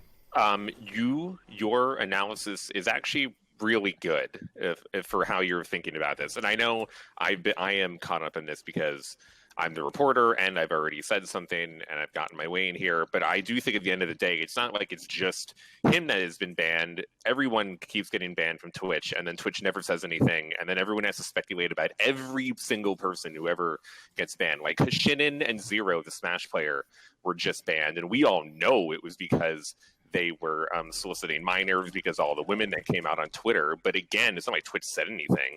So you had to do like detective work to figure it out. And Twitch not saying anything has put, you are totally right, Train, Doc, in this situation where he has become a martyr and he can kind of do whatever he wants. Now, I will say, though, still, that I have sources at Facebook and YouTube, including after the stream ended, that tell me that they have no plans. Not only is there no partnership with Doc, they don't have any plans to partner with Doc. And I gave out the theoretical question, like, okay, what if Doc gets 500,000 viewers tomorrow, which I think is actually he is going to hit. But what if Doc hits 1 million viewers? And they were telling me that that would not change the situation. So at this moment, Facebook and YouTube, no matter even if his stream tomorrow is ridiculous, do not plan on offering him one of the big contracts that everyone is getting for live streaming. Now, could that change later on? Because from what I understand too, it's not like Facebook or YouTube have knowledge of the themselves, the reasoning behind it. This is more they're being cautious because of what is still not being said. Mm-hmm. And that it's not going to matter how many viewers he has, even if it is insane tomorrow. And I really do think it's going to be huge as hell. I don't necessarily think that is going to change anything from the platform's perspective of, You sure about that? Yes. Yes. I got a question. Another for thing you. to consider too is, well, does Twitch actually have like a sophisticated internal review process where they're actually reviewing these allegations and the conduct on this platform and banning people based on said reviews, or are they only banning people that admit they did wrong? Because so far, the latter seems to be what holds up. The only people that have gotten banned, I think, are people that have come out and said like, "Oh yeah, I fucked up." Everybody that kept their mouth shut or didn't say shit is perfectly fine. Is Twitch literally just going through Twitter for bans or looking at? Oh man, I hope not, dude. Because I'm. Because that more or less, for instance, I happen to know personally of at least one streamer that had Discord log leaks that showed them using homophobic slurs for like 27 pages. Nothing happened to them. They said, "Oh, it was all fake." It wasn't fake. Everybody knows it. They said it was fake. Jenna got caught saying, I want to say it was 2 or 3, admittedly dumb jokes, kind of crash jokes. I don't know if I'd say she was racist, but like pretty bad jokes. Like 2 years ago, and she lost partnership over it because she said sorry for it. So, like, what's the lesson? Like, if I was a Twitch streamer, I would never fucking admit to fucking anything, dude. They could catch me dead to rights with my fucking mom IDing me in a photo, and I'd be like, "Oh, that shit's not me. It's a stream sniper, dude. He dressed up as me, just a white dude with a fucking beard." And but as long as you don't admit it, it seems like you're never gonna get fucking banned for it, right? Like, that's what is the precedent right now on Twitch. So, that's a little bit worrisome. I don't know. Yeah, that is worrisome. Let me ask you guys a question. Do you guys think he'll actually keep that kind of momentum on YouTube? No one does. That momentum shouldn't be okay. So I mean, like any at all, like to the comparative the amount that he had before. I think it's something possible, but the 330K shouldn't be. So this is like a big mistake made by like usually it's by viewers and sometimes by newer streamers. I'm not saying you're any of these things. Obviously, you have a very successful platform, but just for the question's sake, to help the people that are watching, the 330K shouldn't be an indicator of what he is going to pull or what he should pull. It should be an indicator of like the maximum peak of what he's capable of in hype situations. That will always like hit the peak numbers, right? And that 330 is like a higher number than that too. And that is also the number that goes to sponsors. That's the number that you leverage with, et cetera, et cetera. But I think the momentum will be kept up as long as he keeps high production value and does what he does. I think Doc's one of those special creators that it might not be 330K, it might not be 60K, but I think he'll maintain 30,000 viewers even on YouTube. I really think so. To add on this, for one thing, from what I've been told, it's not going to just be on YouTube. He is going to concurrently stream on Facebook and his own website all at the same time. And he's going to stream on all of the 3 platforms because there's no, like a GG thing, right? He can do. Yeah, he's going to stream on all of them. Yeah, championsclub.gg. So something that's really interesting about this is behind the scenes, what I've heard from a lot of talent agency people that organize and have collections of influencers that they leverage to sponsors. I've always heard these thinly veiled threats where I've heard claims going as far back as maybe 2018, where people are like, you know what? We've thought about having our streamers just drop partnership from Twitch because of how valuable streaming on multiple platforms might be. Now, that's a threat that I've heard multiple times from multiple people that run different agencies. It hasn't materialized yet, although Twitch has started offering signed contracts to people. I don't think all of those have been publicized. If I think of people that I know that have them that's been publicly announced, I don't think all of those have been publicized. But I wonder if the doc comes out and makes a really successful run at multi-platform streaming, if you might see Twitch rush to sign more streamers, or if you might see some streamers in certain viewership ranges drop partnership from Twitch and say, fuck it, I'm going to actually multi-stream. Maybe there is more value in streaming on 4 or 5 or 6 different platforms rather than just being exclusive to Twitch for partnership. Low key, I think you actually bring up a really good point, and here's why. And this goes back to my argument last week about the humanity argument. Like, if Twitch took care of me a little bit and like, made me feel welcomed instead of like all the other bullshit, like I think I would never, like, I would always say no to this multi-platform thing, right? I'd be like, nah, fuck that. This is my home, right? Because I love the loyalty bullshit. I love that, right? It's just the time I'm from, right? But with what you're saying and with how I feel as like kind of the black sheep of Twitch, right? When I got offered the 1.2 million from the Chinese streaming service, and they said I could also stream on Twitch, and they have no problem, and all they want is 2 streams a week from me, and that they're only like an hour long, which is crazy for 1.2 million a year, right?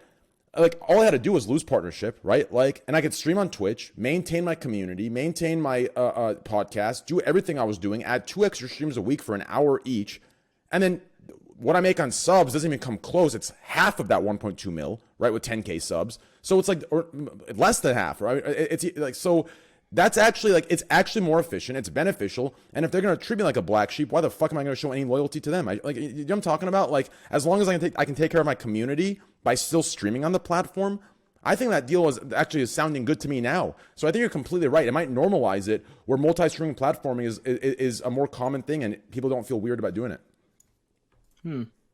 Yeah. Does that make sense? Who are some prominent like multi-platform streamers that you guys? I mean, that's the thing though. The Doc is in such a unique position because he was literally the biggest streamer, and then he's permabanned off of Twitch, and now he has to go through this strategy. Everybody else is like, if you're Ninja or Shroud, and most likely, from what I understand, Shroud is like really close to signing to Twitch, and Ninja is leaning towards Twitch more than YouTube right now. And I kind of expect both of them to go to Twitch at this point. Why turn down all of that money, even though you could still, both of them could multi-platform right now, but if Twitch or YouTube is still going to pay you a bunch of money, it's like really hard to say no to millions of dollars so that you could maybe have an experiment on a bunch of platforms. So like the thing is that like a lot of sponsors want like unique concurrent viewership or unique hits like during a sponsor run or whatever. And for people like Pokemon, I think came out and said that like 5% or less of her income was from donations. I don't know what she said her percentage was from subs, but I'm willing to bet it's nowhere near 50%. It's far less than that of her total income. If I had to guess the money she made from subs, it's probably like 10 10 to 50% or less. I don't know if she publicly said it in a video. That would be like my guess. So if you have the opportunity to drop like 10 to 20% of your income and massively expand, or even somewhat expand like the 50 to 60% of your income that might be sponsored deals, like, hey, maybe that's worth it, right? If I can pull 5,000 concurrents and I can sell advertising time for an activation for $3,000, $4,000, $5,000 an hour, right? Which isn't unrealistic at that size. Well, if I could increase my audience on, 3 or 4 other platforms and maybe, 1.5 times my viewership, and I can increase the amount that I sell those ads for 1.5 times, right? Like if that's 50% of my income, that 50% grows to 75%. Like it's a lot of math, but like it could work out to be worth it, right? If you can pull in larger concurrents. Also, all those other platforms that you're working at will have potentially non-endemic viewers as well that you wouldn't be exposed to otherwise. That could also potentially grow your other verticals as well. So for instance, if I have, if I can put my socials in front of people on Facebook and YouTube, on Twitch, maybe I grow things like Instagram or Twitter easier that way. Like there's a whole bunch of potential upsides to doing multi-platform streaming. The only reason people don't do it is because Twitch locks you in with your unique partnership agreement or exclusive partnership agreement. You guys think that they're going to keep that up if this takes off? Yeah, what do you think Twitch is going to? Yeah, of course, Twitch wants to lock you down. Yeah. Well, they've been working on a premium partner contract for like 20 years. Right. Well, I'm just asking, like, say that Doc's plan sets off and he successfully pulls that off. Do you think that they'll keep that up? I mean, who else can do that, by the way? There's like Doc and 5 total streamers in the world. No way. Anybody can do it. Anybody could. You guys totally. I mean, if I stream debates on YouTube, I get 10,000 plus viewers. Like, I can do that. I know Train could. Any streamer. How many people on this site, XQC, Shroud, have like massive YouTube presences? Asmongold, like, don't these guys all have like XQC's channel is over 1 million subs on YouTube, right? That guy could go live on YouTube and get 15,000. Bro, I bet XQC could go live on YouTube and Twitch simultaneously and get 5 figures on 100. Dude, Destiny is 100%. I mean, not to mention this is so like, I don't know why this is like so like gate kept, like the knowledge of this or the information. All 30K viewer plus streamers. Listen, if you look at like the demographics, I mean, I guess Devin would know this a lot better through the actual numbers, but like these guys didn't just go from, they didn't gradually climb from, 7 to 8 to 10 to 12 to 15 over time. Like, we're talking their YouTube blew up simultaneously and they went from like a 15K Andy all of a sudden to a 35. Where do you think that jump came from? It wasn't just Twitch.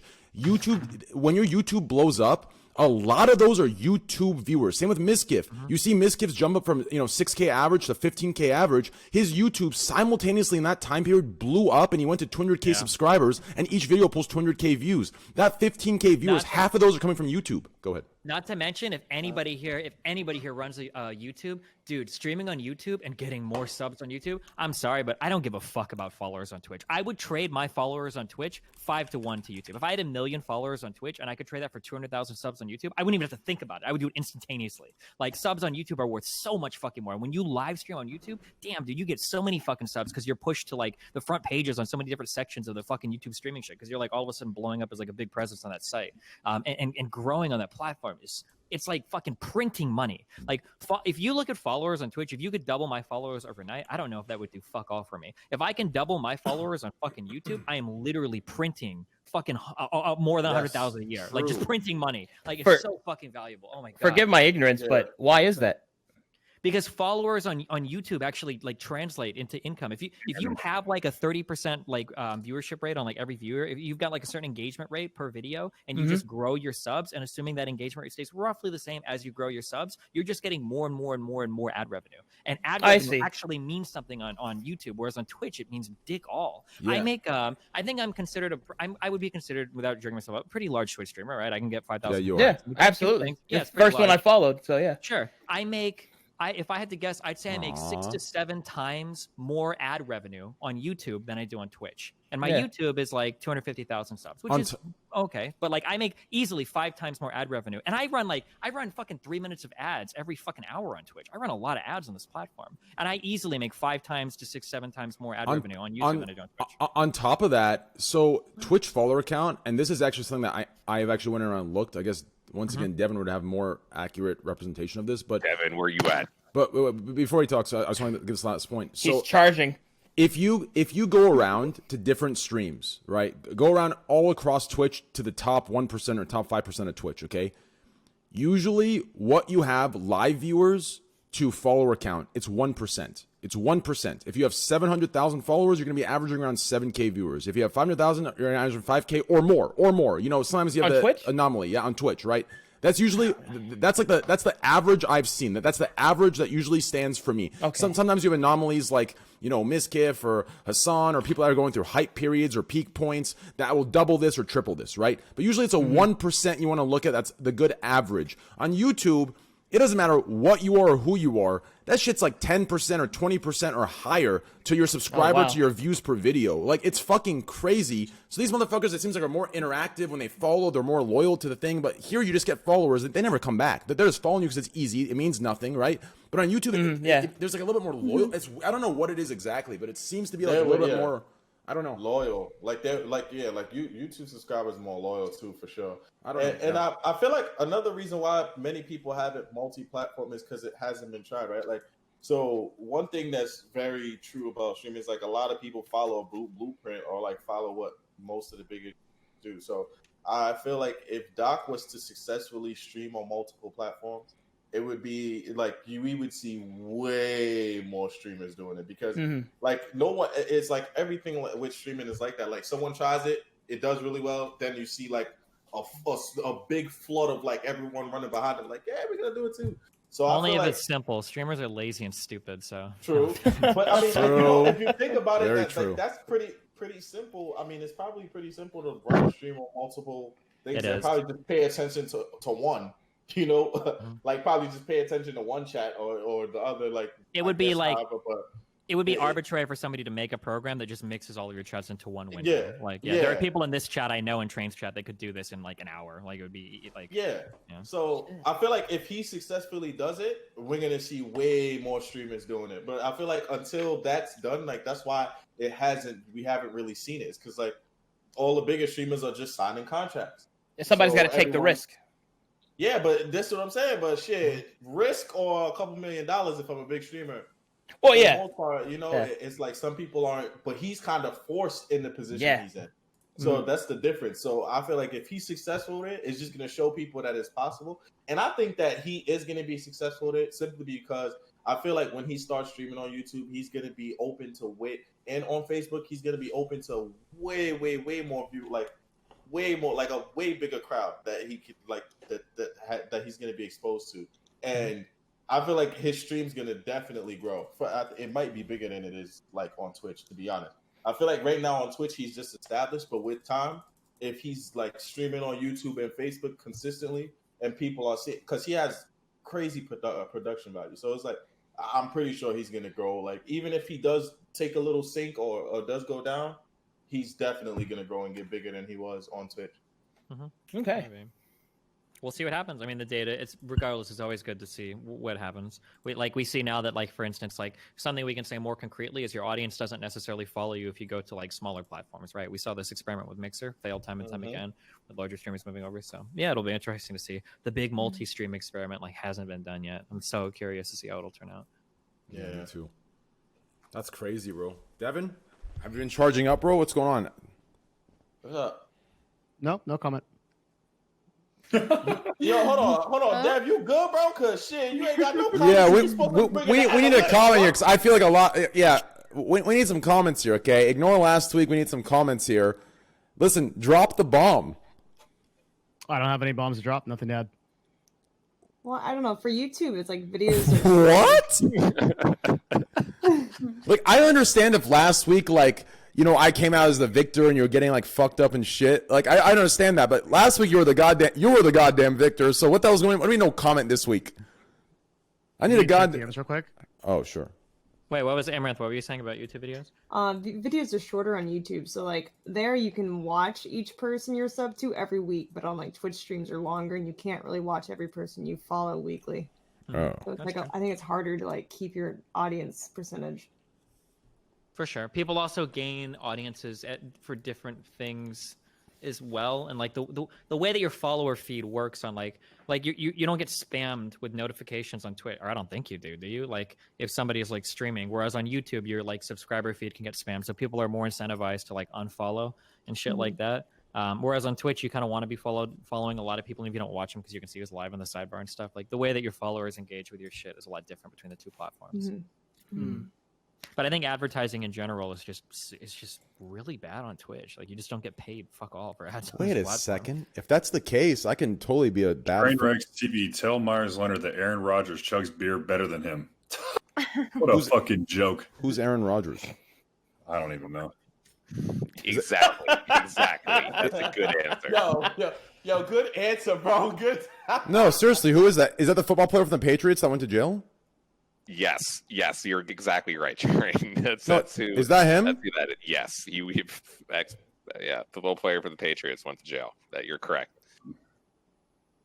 Tell him he's right. Long story short, there was 2 football players at a basketball game, one of which was a very large man, another of which was Aaron Rodgers. Aaron Rodgers didn't exactly drink his beer very fast, and the other large man drank 2 beers very fast. And yeah, I would stomp the shit out of Aaron Rodgers in a chug. Bro, Aaron Rodgers, wait, is this Green Bay Packers guy? Yeah, well, by the way, with all due respect, because Aaron Rodgers is an incredibly talented football player. Dude, but when it comes to drinking beer, it's not close. He kind of looks like, I just Googled him. He looks like, have you guys seen Arrow? Yeah. Oliver Queen's best friend in like season 1 and 2. Oh, okay. Yeah. You feel me on that? Yeah. He looks just like him to me, dude. And maybe a little bit of Jake Gyllenhaal. Maybe a little bit. I don't know. Yeah, Tommy. Well, Tommy, on the chin, yeah. Yeah. No, like the eyes, maybe. Yeah. Tommy. Yeah. Yeah. That was, dude. Arrow was so good. I don't know what happened to the show. Fucking blew off. But yo, Arrow was fucking phenomenal. By the way, Person of Interest. Watch it, guys. Such a good show. Destiny. I'm telling you right now. I recommend Person of Interest. It's my favorite show. I've been saying for like 2.5 years. Everyone's gotten back to me that watched it. I have not let anyone down. That's a Watch good show. Person of Interest. It's an amazing show. It's my #1 show in the world. Arcade, you've seen it? Yeah. How good is it? It's pretty good. It's so good, bro. It's a mixture of CIA and the internet stuff you're talking about, bro. It's pretty much it's about It's a little slow at the start, but stay with it. Stay with it. Like, just give it a season, bro. I'm telling you, Destiny, you will literally think a whole different thing of me, of what I watch off stream. I'm telling you, bro. It's so good. It's about what is it? A super ASI. It's essentially it's about a super AI that's able to predict people doing crimes before they happen, and they're able to kind of like try and do preventive measures. It's like CIA privacy stuff with that mixed into it. Like, it's really fucking good, bro. It's such a good show. Myers, I recommend you watch it too. You'll love this shit, bro. I've actually heard that before. I need to. Yeah, it's really fucking good, bro. What's the name? Person of Interest. Really good stuff. Yeah. Plus, Jimmy, like listen, the one thing I like about Person of Interest, low key, is so I think it's directed by the Nolan brothers, right? Not Christopher Nolan, but the other one. What's his name? I'm gonna look it up real quick. What's his name? It is directed by the Nolan brother, or Jonathan Nolan. Jonathan Nolan. Yeah, it's really so. The one thing I will give, I don't know if it's the director or the producer. I don't know who like gets the actors or actresses for the roles, but it really gives me a respect to whoever chose it, because a lot of shows you'll see, okay, this guy fits the role, but this other guy doesn't. Person of Interest, every single actor or actress they fucking bring on to the T fits the role they're playing. Like, there isn't one person that looks off. Casting's pretty good. The casting is every single person. Not one person is out of it. Dude, it gives me goosebumps talking about it. Like, whoever casted all these people, it's like their social awareness, their EQ is through the fucking roof. It is the most insane thing ever. It gives me goosebumps talking about it. Please watch it, guys. I'm telling you, Person of Interest. And I'm not sponsored by it. I wish I was. A fucking great show. Plus Jim Caviezel or Caviezel, whatever his name is. Sexy-ass motherfucker. Played in Angel Eyes, if you guys remember back in the day. But anyways. Dude, that's fucking insane. Jim Blazin, thanks for the 100 bones, bro. Damn, a lot of money. I would like to apologize. Wait, what? Jim Blazin, what the fuck are you talking about, boy? What the fuck's going on? Anyways. I know Jim. You know Jim? I donate. Yeah. Wait, I donate this to. Wait, $100 from Jim Blazin. I donate this to Hot Girl Amouranth. Wait, nah, bro. That's my $100. Fuck you talking about? I'll take it. Nah, Ammo, what you talking? Nah. Hey, Jim, I got Cash App. You can send it there. Yeah, Amouranth. I'll send it right now. By the way, I finally, I'm verified somewhere. Cash App verified me on their platform. Thank God. Twitter, I don't know why the fuck they're so behind. How the hell am I not verified? How the hell am I every day waking up to some Call of Duty 10K fucking follower on Twitter? 2 likes per interaction, getting verified every fucking morning. I'm sitting here with 7,000 fucking articles, 600 different misusages and fucking characterizations, and I'm not verified. How? How the fuck is a 10K follower Call of Duty player getting 2K likes per post, or sorry, not 2K, 2 likes per post, verified every day, and I'm sitting here fucked in the ass? Tell me. If you Someone want to tell get me. verified, go fucking write like one op-ed for fucking New York Times or some shit. Because journalists get fucking, no offense, / I'm not calling you out or anything. Journalists get verified for dick all on fucking Twitter. You can be a journalist with fucking 25 followers and they'll verify the fuck out of you. It's ridiculous. Caitlin, what's your Cash App? I'm gonna actually send you this 100 right now. What's Oh, the okay. Let me look at it. Hold on. Hold on, give me. I'm gonna send you the 100 right now. Give me what's the 1 sec, guys. purpose of Put it in being Discord. verified? Like, what does that do for you? Makes most- your dick bigger. The best thing it Online. does is Oh. it features All right. you as a mention in the top of somebody's Twitter feed, so verified people can see other verified people. Put it on Twitter, which means you can Caitlin. get in front of people a lot better. Yeah, and also since a lot of the Okay. people, since a lot of, so this is gonna sound like a weird flex. I don't mean it to be, but like a lot of the people I interact with are verified, and they keep DMing me after I comment on their post. They go, "Bro, I didn't see your shit. I'm so sorry. I didn't see your reply because I don't get a fucking notification for For it." what it's worth, most verification on these platforms happens through agencies because the agencies have a contact directly with someone, and they just Mass verify accounts. Yeah, we just mass verify people. So, Train, this is something that we can talk about. Yeah, Train, you need to join an esports team, or Devin needs to just hook you the fuck up through Nerd Fusion. Bro, I'll join an esports team, but I want at least 20 racks a month. Those You're not motherfuckers alone, Train. bugging. I'm not verified, and I have 750K on Twitter. So Not yet. you're not alone. Yeah, it's just That's it's weird wild. seeing like no, it's because I wake up and like no shade at these people, right? Like everyone to each their own, right? But it's like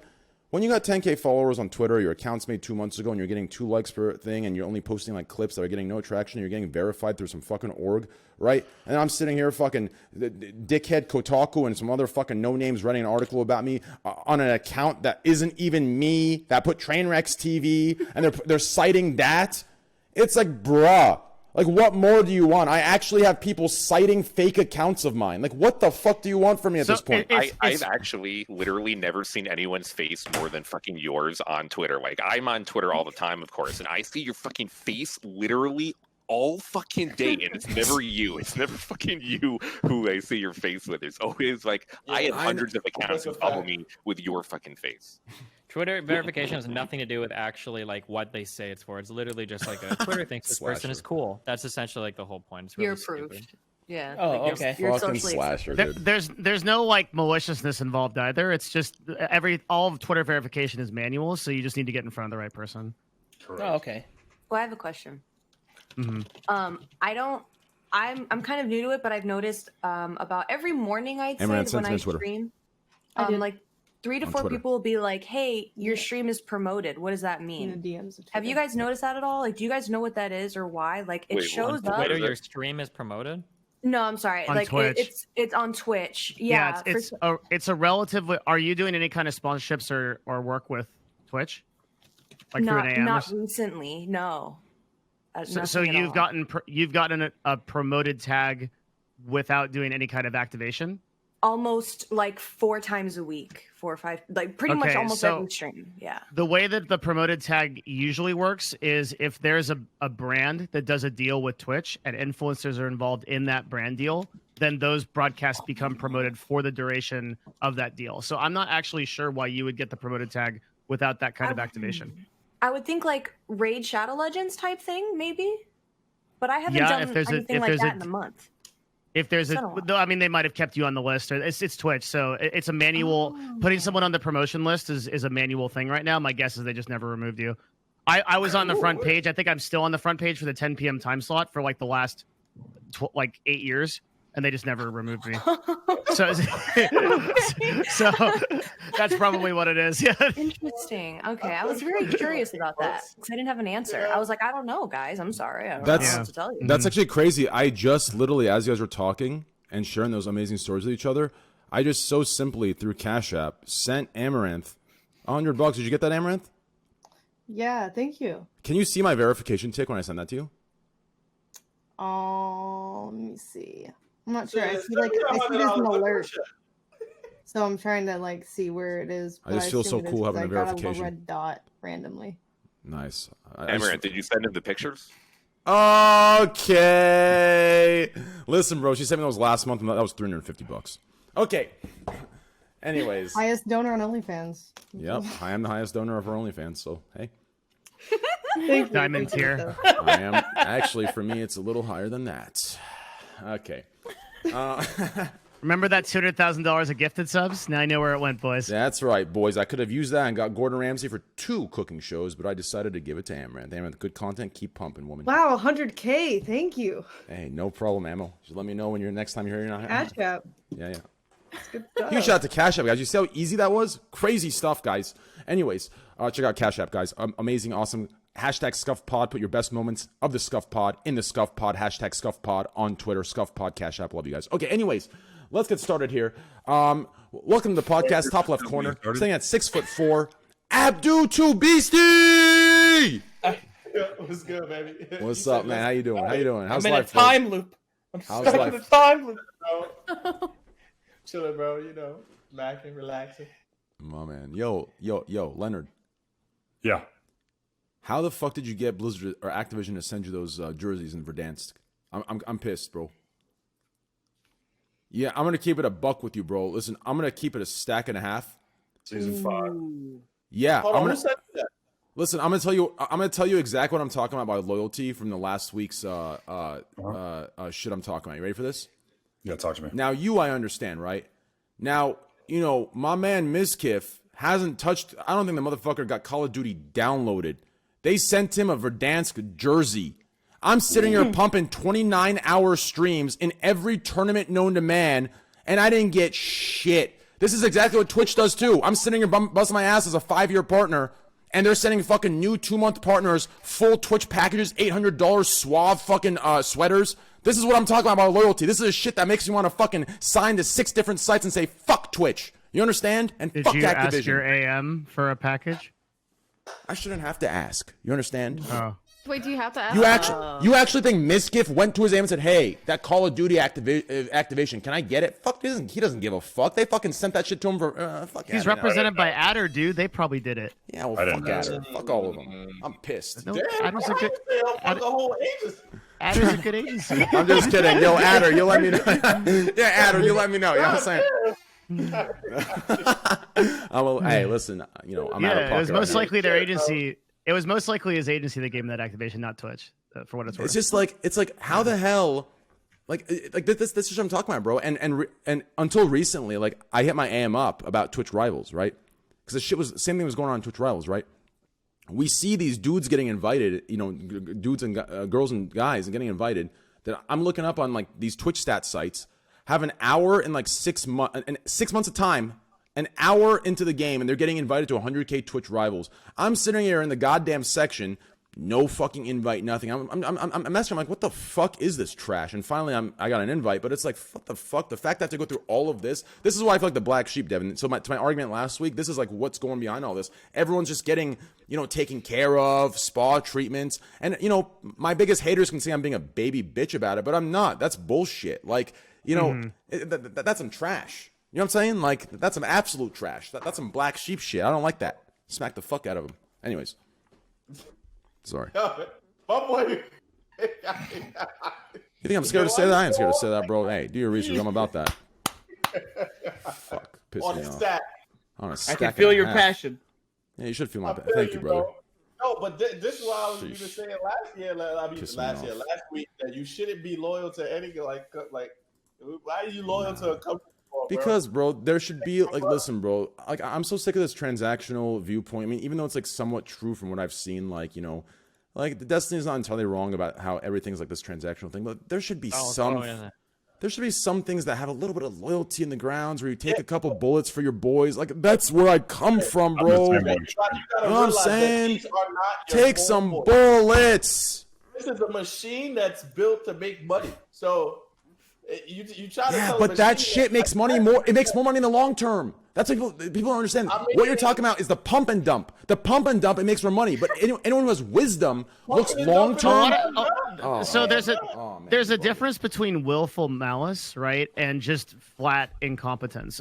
Twitch is at the point where they have so many people running so many cogs that, like, so here's a good example with AMs, right? Account managers, and I'll tell you this from personal experience, like I know this very well. two account managers could have completely different relationships with their partners. So like one account manager could be doing absolutely everything. They should be on the motherfucker, giving opportunities, doing all kinds of cool shit. And the second account manager just like basically never talks to you, has like 50 to 100 partners, and like doesn't have time to go over anything. And like the variance is really high, but there's no maliciousness on either side. It's just the way that the corporation runs. I don't even have an account manager, so get some of that. Most people don't. That's some bullshit. I've gone through like 4 different account managers. I really don't. Dead ass. I don't. Oh yeah, I've had account managers. First of all, I love my account managers. I fucking love them to death. They're all about me. They vibe with me. I fuck with them, right? But from what, listen, I can't say too much, but okay, listen. So what I do know is, okay, it's some deep shit. I'm listening. I'm listening. I'm about to disappear. Yeah. Tomorrow, I checked the tunnel. Nobody's behind us. Go ahead. If I disappear tomorrow, y'all know that shit was no accident. I'm letting you know right now, chat. Hear me out here, okay? Now listen, I don't want to say too much because I love my AM. I love pieces of Twitch, but there is some weird shit going. I'm just saying deep in the headquarters. From my AM didn't tell me this. Just people I know at Twitch from outside of Twitch have told me this and shit. From in Twitch, from outside, and my AM can never confirm or deny it, but he doesn't deny it, right? So that tells me enough, right? Because when you don't confirm or deny, it tells me enough. You know what I'm saying? But anyways, bro, there's like some shit in there where like there's like 5 people that rep me and love me, and there's 5 other people that like hold that like narrative of me. And it's this war, and that's why this is happening. It's not some shit where like, we're just gonna kick back. Now we're not that type of AM. Nah, there's some. It's a politics thing. I'm telling you, and I promise you, in 5 years, if what I preach becomes the cool thing, I promise you, you're gonna start seeing suddenly trains getting 6 different fucking front page deals. These motherfuckers rats. I'm gonna say it straight up. I don't give a fuck. They can hate me more. They're fucking rats, bro. Popular contest, high school popularity contest.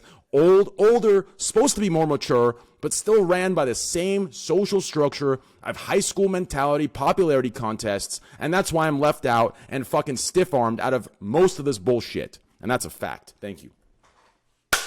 Nah, I don't want to say popularity because you're pretty popular. You feel me? Nah. When I say popularity when I say when I say popularity contest, I'm not referring to popular in the sense of I have my own community and I get high view count, or whether it's the podcast or whether it's my actual reacting, just chatting. Popularity means, right? So for example, okay, let's talk about, I don't want to bring politics into it, but there's certain things that right now you could not even be about. And even though your actions don't follow, but if you preach it, it's the thing to preach now, and you're going to gain thousands and hundreds of thousands of dollars, hundreds of thousands of followers. That's what I mean by the popularity. I'm not talking about actual numbers. I'm talking about the politics behind what you talk about, what you preach, what you're about, right? I'm seen as the black sheep right now as far as what I talk about, right? Whereas other things are the popularity contest, the cool kids, the fucking guys in the Leatherman jackets walking around, right? That's what I'm referring to. Thank you. Do you think that Twitch has some kind of stigma against you internally? Oh shit. No, I think stigma is the wrong word. I don't think it's a stigma. Stigma means it's because you're not family friendly. I think because no, it's not. It's also not family friend. Okay, so for example, like because if you look at a lot of my friends, quote unquote, in my just chatting section, right? They make the same fucked up, cock jokes or sex jokes. If anything, they're saying some more fucked up shit, for the lol W's, right? But since they're like accepted in the like popularity thing where all the normie YouTubers are cool with them, everyone's down to fuck around, right? It's like Twitch wants to kick it at that table, right? But since I talk about, since I go against things that may not be the popular thing, or it might be the popular thing to believe and I go against it, it's like Twitch doesn't want to sit at my table. They fuck with me. They want me in the cafeteria just in case one day people start seeing it the way I'm talking about. But for now, stay in the cafeteria train in case. And then when people start seeing what you're saying, that's when we want to sit at your table with you. It's like they want this win-win situation where I'm still in the cafeteria, but they don't want to really look at me or sit with me or know me. And then in 5 years, if what I'm saying starts picking up traction, that's when they want to sit with me and talk business. I don't like that. To me, that's some rat shit. And that's why I don't have any loyalty in that direction, because that's some bullshit. Like, this platform, in my opinion, was built on the exact opposite of that. And the fact that we've become the very thing that we ran away from is just disgusting to me. And that's my fucking 2 cents. So rise up, gamers. Thank you. I'll eat lunch in the cafeteria with you. My man, Arcade, thank you, brother. I appreciate it. Yeah. Yeah. Facts. I eat. I would too. Nah, just playing your ass too, but you know. Yeah. Thank you. Nobody should eat alone. Yeah.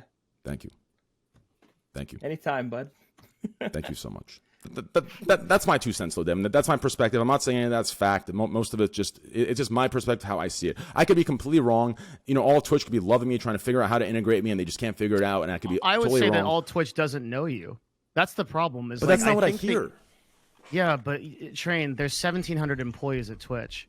And you come from a position as if like everyone has a TV on watching you and and being like, oh, what the fuck is this guy doing? Yeah. And I can tell you with confidence, there are engineers within Twitch that don't even know what moderators are. Yeah, but engineers they barely know how to log into the website. That's like I hate this argument because it wins the public thing. But why the fuck would I need an engineer to know me to put me on the front page? Engineers aren't making. If there's like the right person on the right team, you could get blackballed that way. It's shitty, but like if the right person on the right team doesn't. Not like these days, not really. Absolutely. At a high enough level. At a high enough level. It doesn't have to be at an ultra high level. It just has to be. Sure, like it the guy does. that's Do you know how Amazon? Do you know how Amazon works with how accounts work? It doesn't matter how Amazon works because this is Twitch, not Amazon, and we know how Twitch works, right? Amazon doesn't have any decision on the day-to-day operations of Twitch. They can give a fuck less on it, right? When Amazon came into Twitch, they changed the way that accounting and reporting goes for all partners to a drastic degree. And there is a lot more accountability and checks and balances on systems, where the thing that you're saying before is because you've been streaming for 9 years. And when you and back in the day, you were absolutely right. A single partner could absolutely get you out of opportunities, and did very frequently. That is much more rare in this current ecosystem. My understanding is that there's still like 4 or 5 like large partner managers, maybe only 3 that are actually on that like that big partner manager team. It's not like they brought in like a whole bunch more people. Like your partner team is 400 people. No, okay, hold on. You say the partner team is 400 people, but there's like 4 or 5.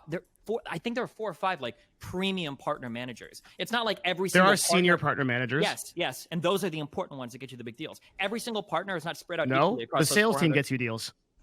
The sales team gets you deals, but your account manager is the one that can interact between you and that. You literally just told Train earlier, like talk to your AM. Your AM is the one that's running to that sales team to see if they can hook you up with different opportunities. No, the sales team does deals and then goes to the AMs. It's the opposite. By the way, wait, hold on. That is not how it works internally. All of these deals aren't really given in like a sense. Yes, I'm 100% positive of it. How are you 100% positive of that? Because no.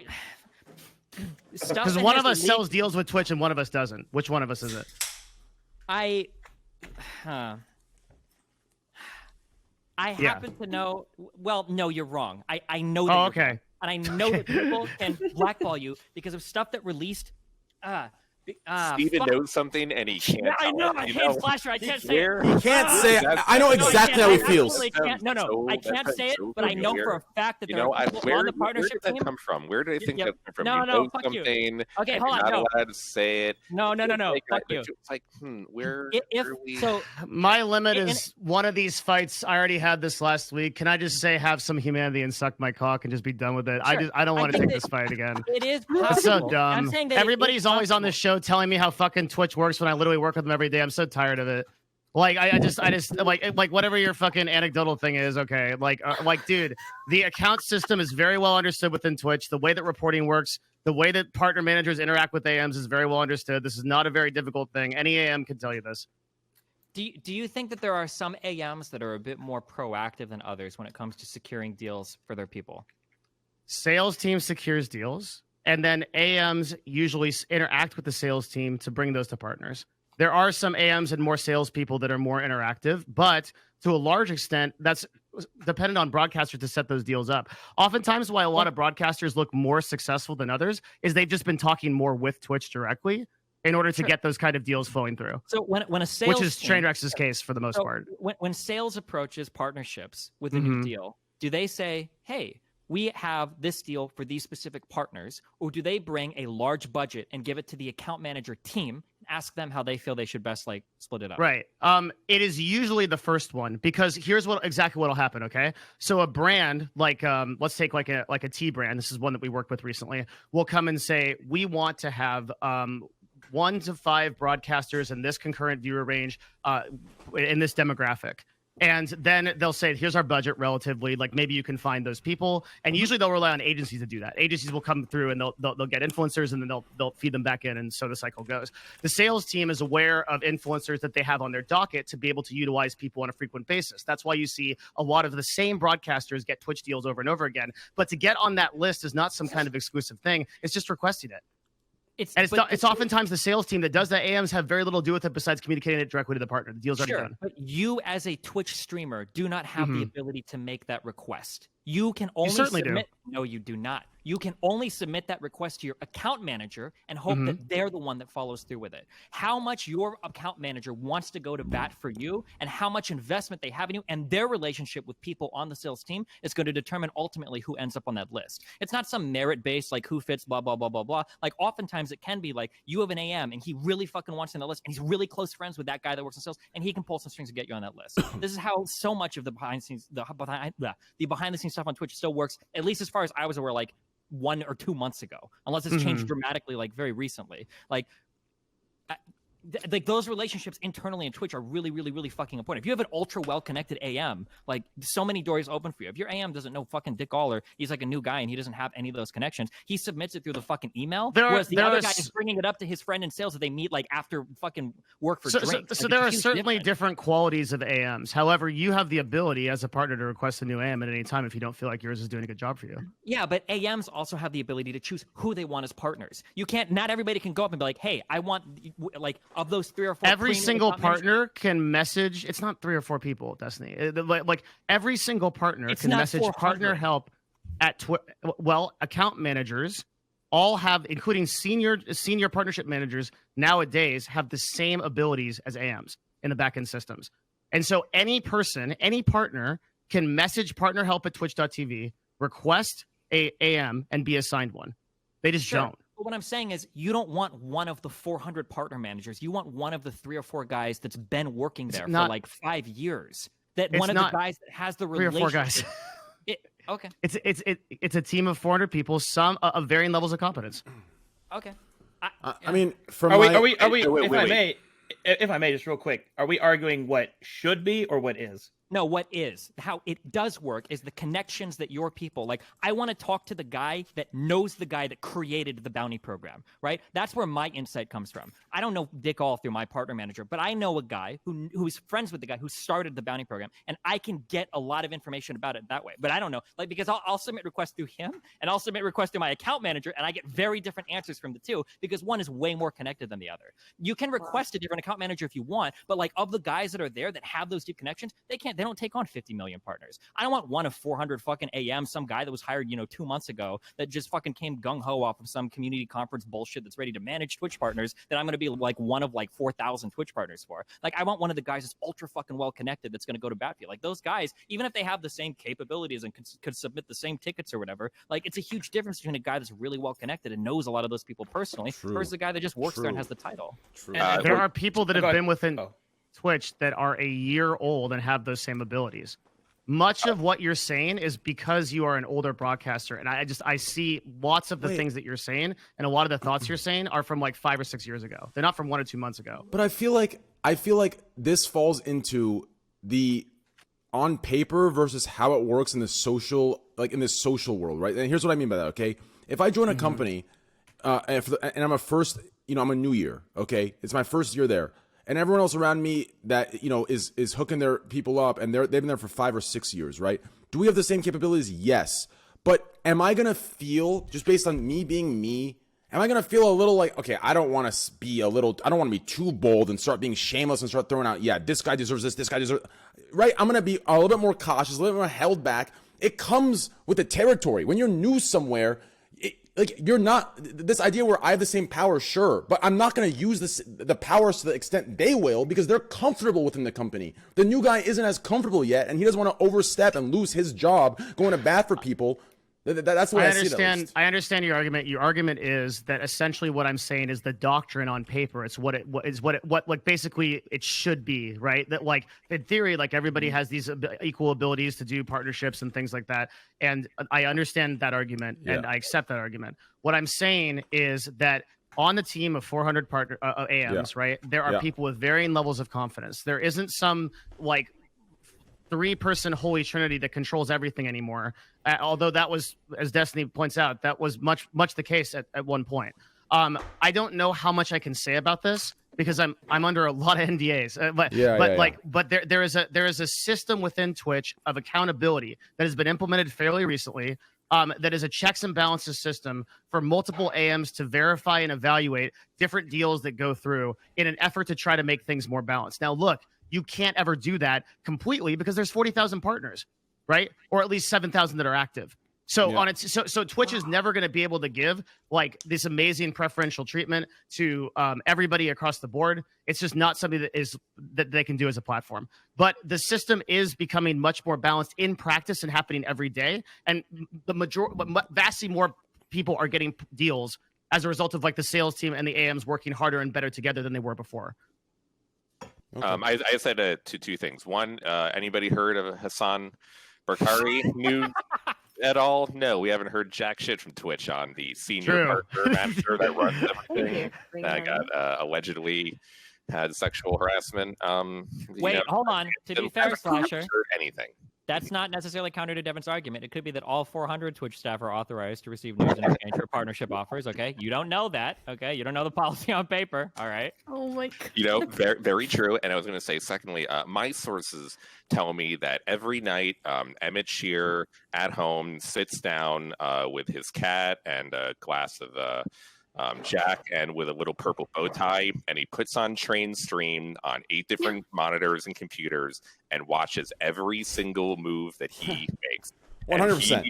And Emmett Shear is there just sipping away, petting his cat. He's a cute little fucking purple bow tie on, and just is like, I'm gonna fucking make Train's fucking life hell every single time. So I know, Devin, what you're saying is making a lot of sense. That my sources are telling me. Here's the thing. So Emmett's got a. I saw that comment and.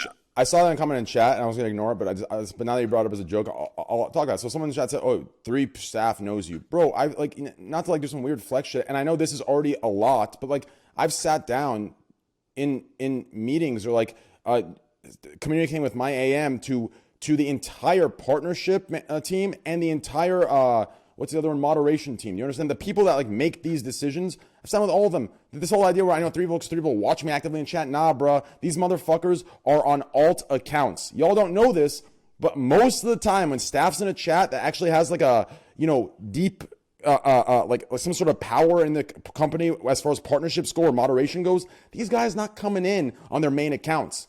They're on their alt accounts. One of you motherfuckers in there that we don't even know. He could be spamming fucking try hard, wide hard, or we don't even know. You understand? So this idea where you see 3 staff watching me and you only know 3 staff, y'all are bugging. I've talked to the entire goddamn thing, whether it's at TwitchCon or whether it's in a goddamn conference call on my phone. You talked to the entire partner team. Partnerships and, well, I'm talking about like, this was a year and a half ago. Like the people, like at the time it was like, how many people? It was like 20 people? Now it's like what, 100? No, a year and a half ago, the partner team was around 250 people. Okay, well, I talked to the main boys. That's what I'm talking about. The main boys. Right, the guys that make the decisions. If you want to say that's spread evenly across 200 people, you're bullshitting. I'll call you right now. That's bullshit. Listen. A year and a half ago, it was not 400 people. Here's the problem. All right, look, man. I'm so tired of this.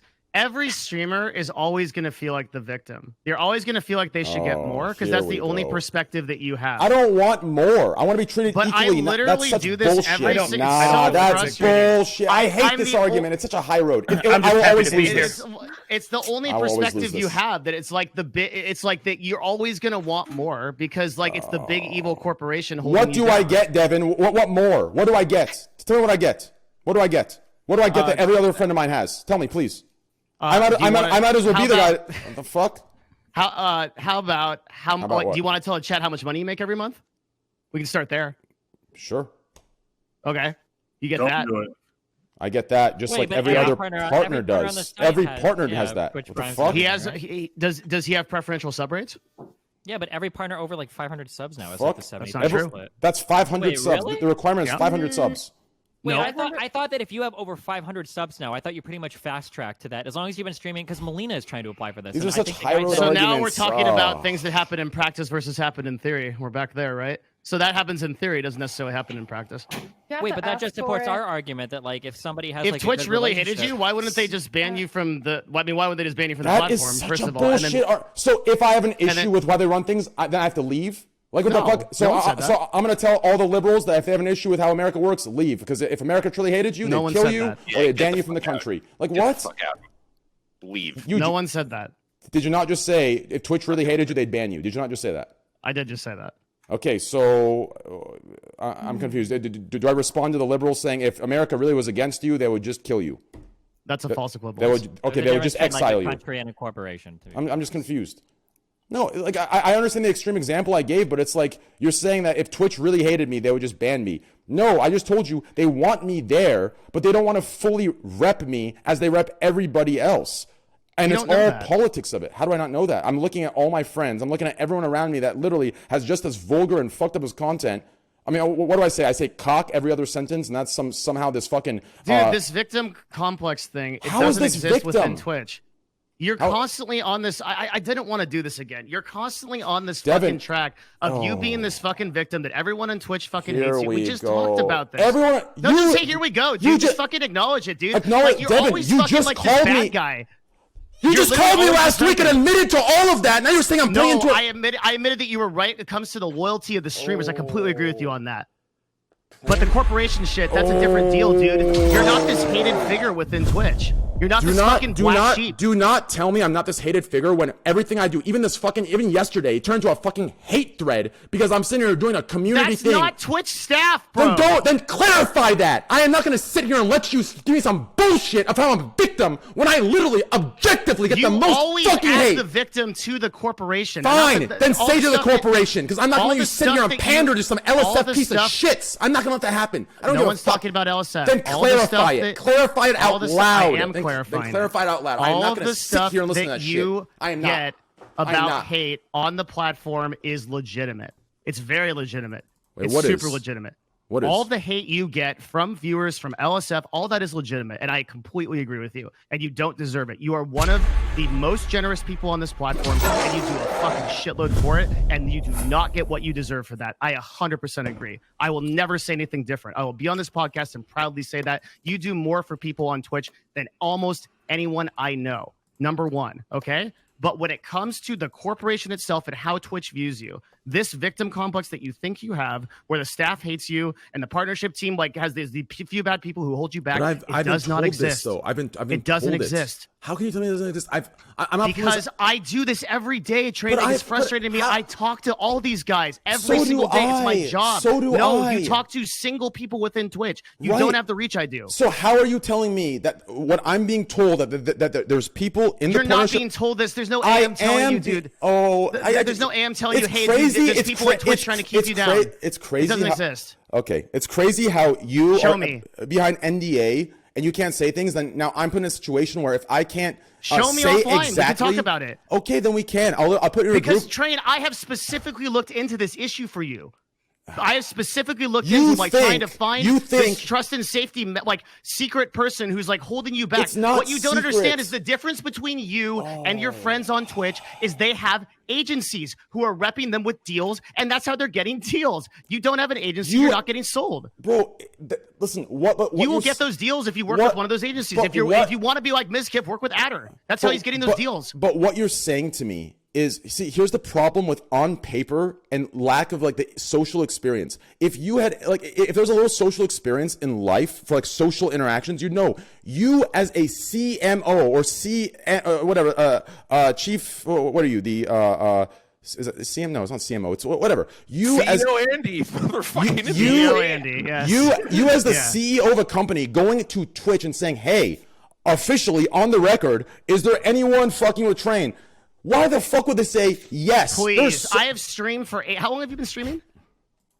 I've never argued who streams longer. 5 years. Okay, so I've been streaming for 8 years. During that Okay. time, I've had personal relationships with many of the Twitch staff. I also worked in esports before this with Twitch, and I worked in many different places with Twitch. So don't say that like they're coming to me like I'm like some agency guy that they have to treat professionally. I have the same type of shit that you do. I'm not saying they're like, I'm not saying they're coming to you like you're some agency guy. yeah, And they're they don't need to bullshitting give me. you. I'm What not saying is sending they're an not email gonna that says, say. "Hi, could you give me an official response on like what to like trade?" Like that. Like, dude, I'm asking the same questions you So are. then- I'm not getting it. so if why it am- exists, it might. Why There am I might be being one person in Twitch that hates you. I can't say Why- that that's like, but I don't see anybody like holding you back in the back end from deals or shit that you're like not getting. I don't see it. If it exists, I've been I can't told see different. I've been told different. I've been Show told. me. Like Okay. we can talk about it. Okay. We can have a Okay, call. sure. Like I want I'm to see cool with it. that. I'm cool with that. I'm 100% cool with that. I will happily And I do want to that. make it clear again. I'm not fucking calling you out for the hater shit on the LSF shit. That's all legit, man. Sheesh, let Everything that you play say to out. that end. Okay, That's I appreciate true. that. Yeah, I You know That's appreciate what that. might be 100% true. happening? Train. And I got your back on that 100% because I know what you do for this platform, and I fucking know it. I'll be the first to fucking fight for you on that to I appreciate anyone. it. No, I appreciate it. Yeah. But I guess Train, check the DMs, okay? On For Twitter? information. In Discord. okay. Shit, I put it in the wrong room. Oh fuck! Don't tell him that. Oh. Devin is the one blackmailing you. Holy No! shit. I just No, I the just real want to thing say that happened in Dr. that Disrespect is I think you're cool, and I'm happy to be here. Thank you. Yo, Arcade, thanks for the love, bro. That's a lot of gifted from you, bro. Like, holy Well, you shit. look you look like you were feeling down. So Listen, like I don't do what I do for any praise. I don't need praise, but like just like the hate, it gets to a certain point where it's like, fuck, man. Like I'm literally in my own corner doing my thing and shit. Like you have like fucking upvoted shit going around that like I did this. Like dude, when that gifted sub thing came out, there were people actively like it was a hate thread. People were saying I did it for I dropped 200 G's on smaller channels for exposure to get my name out there. That was the top comment of hate, and it turned into a hate thread. I want you to think of how degenerate you have to be. Like, that was between me and my community. That wasn't something that was meant for that, and it turned, like, They're that just shit is mad real. They didn't get one of the gifted subs. That's all. I know, but They're what I'm just saying is, mad. like, that shit is real. That's why I got upset at Devin, because, like, I want him to clarify corporate victim versus, like, actual shit. Because it's dismissing a lot of the bullshit I have to deal with on a daily basis that is so fucking unfair, while you have literal people preaching things, and then their actions are hypocritical, and they're getting passes because it's the popularity contest of bullshit, right? And then I'm sitting here doing my thing, like, I don't need praise for it. I don't want praise for it. But getting hate threads on a daily basis, suck my fucking cock, smack the fuck out of you. Shit. Thank you. I know how it can feel, man. God Reputation can be damn. everything. I understand. Well, I it's understand like, completely. I don't know. It's not even the It's an reputation unfair thing. representation of you. That's It's what just, it is. Well, I my gave issue, up on reputation a long time my, ago. my issue isn't even that it's like the general person's idea. It's not. Like the reason I actually came up with a show that Meyers Leonard brought up is because when my mods were looking up, my mods actually made a Google Doc of all the comments and accounts that are posting these comments. They all come from two crossover communities, and they're all throwaway accounts that were made on that day or purchased. And they have the same hate boner for me. And what they do is they get together or they bought their fucking comment. And what it's doing is, like, the way that works, like, it's some weird thing that works this way. But that's what brought the show idea to me, because they made a Google Doc of all the things over the last year, and it's the same names, the same people, and they're all throwaway accounts, and it's the weirdest fucking thing ever. And they all cross over with the same communities. Like, it's just the weirdest thing, bro. So that's why I get so upset about it. It's not even livestream fail. It's not even the majority. It's not even 99% of them. It's literally like 30 people that are perpetuating this because they have some weird hate for me. And since it gets upvoted, it brings a million other people to it. Does that make sense? But they're not going to take you down. They can't. Fuck yeah. Smack the fuck You're out of too those great. pussies. That's Look right, at you. bro. Look at where you are right now. Bro, I already got another What? fucking... Dude, I got another tweet ready for tomorrow, bro. Listen, They're guys. raindrops against the Wait, storm. I'm actually so fucking curious. Wait, I haven't been paying attention. Do people call you Leonard or Myers? Myers. Myers. Okay.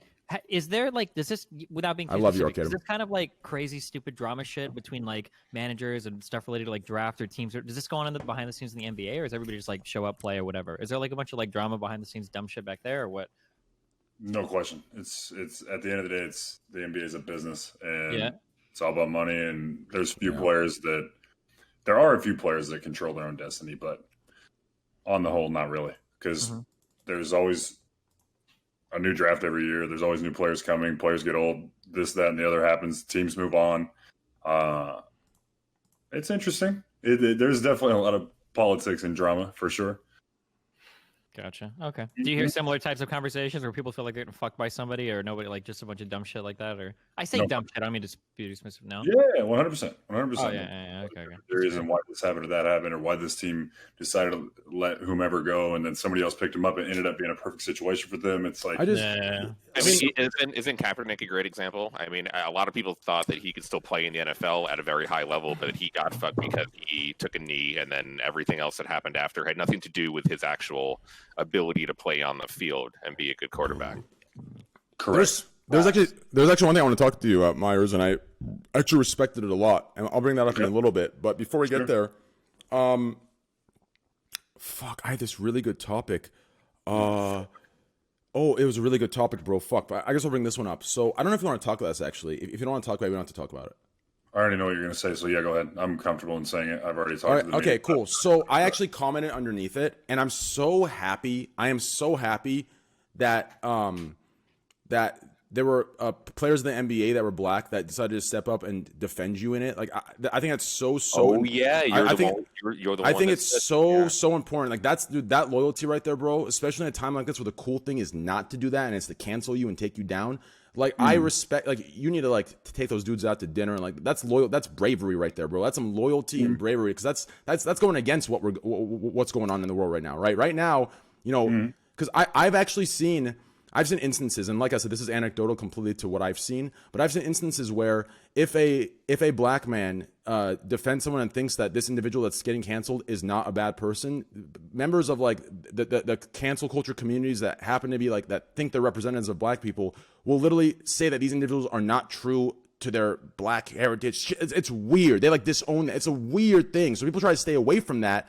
But the fact that your boys got up and defended you, I think that's the shit I'm talking about, loyalty, the humanity thing. That's what I'm talking about right there. You know you should give some context for anyone who doesn't know. The NBA just started about a week ago.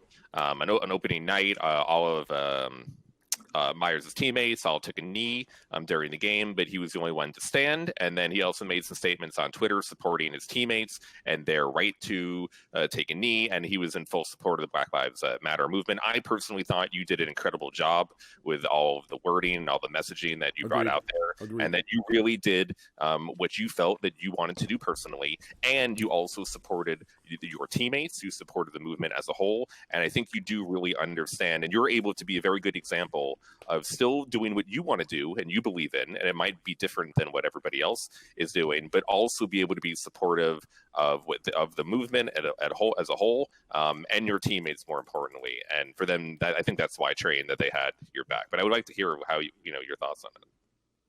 Oh man, this is complex.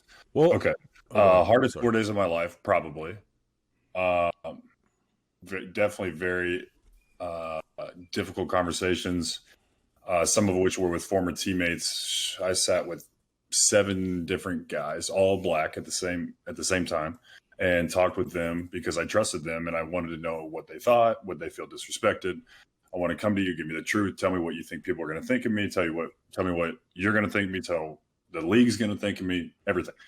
I mean, I was shaking. Like, this was hard because to my core, I know who I am. I know I'm a good man. I know I have a good heart, period. There's no dispute about that.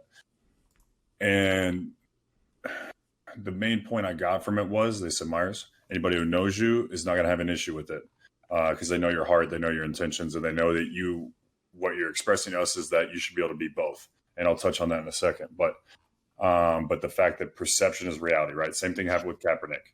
He kneels, well, perception becomes reality. Everyone's thinking a certain thing about him. So therefore, can teams take this quote unquote risk for what the public eye thinks of him, even though he could probably help them win football games?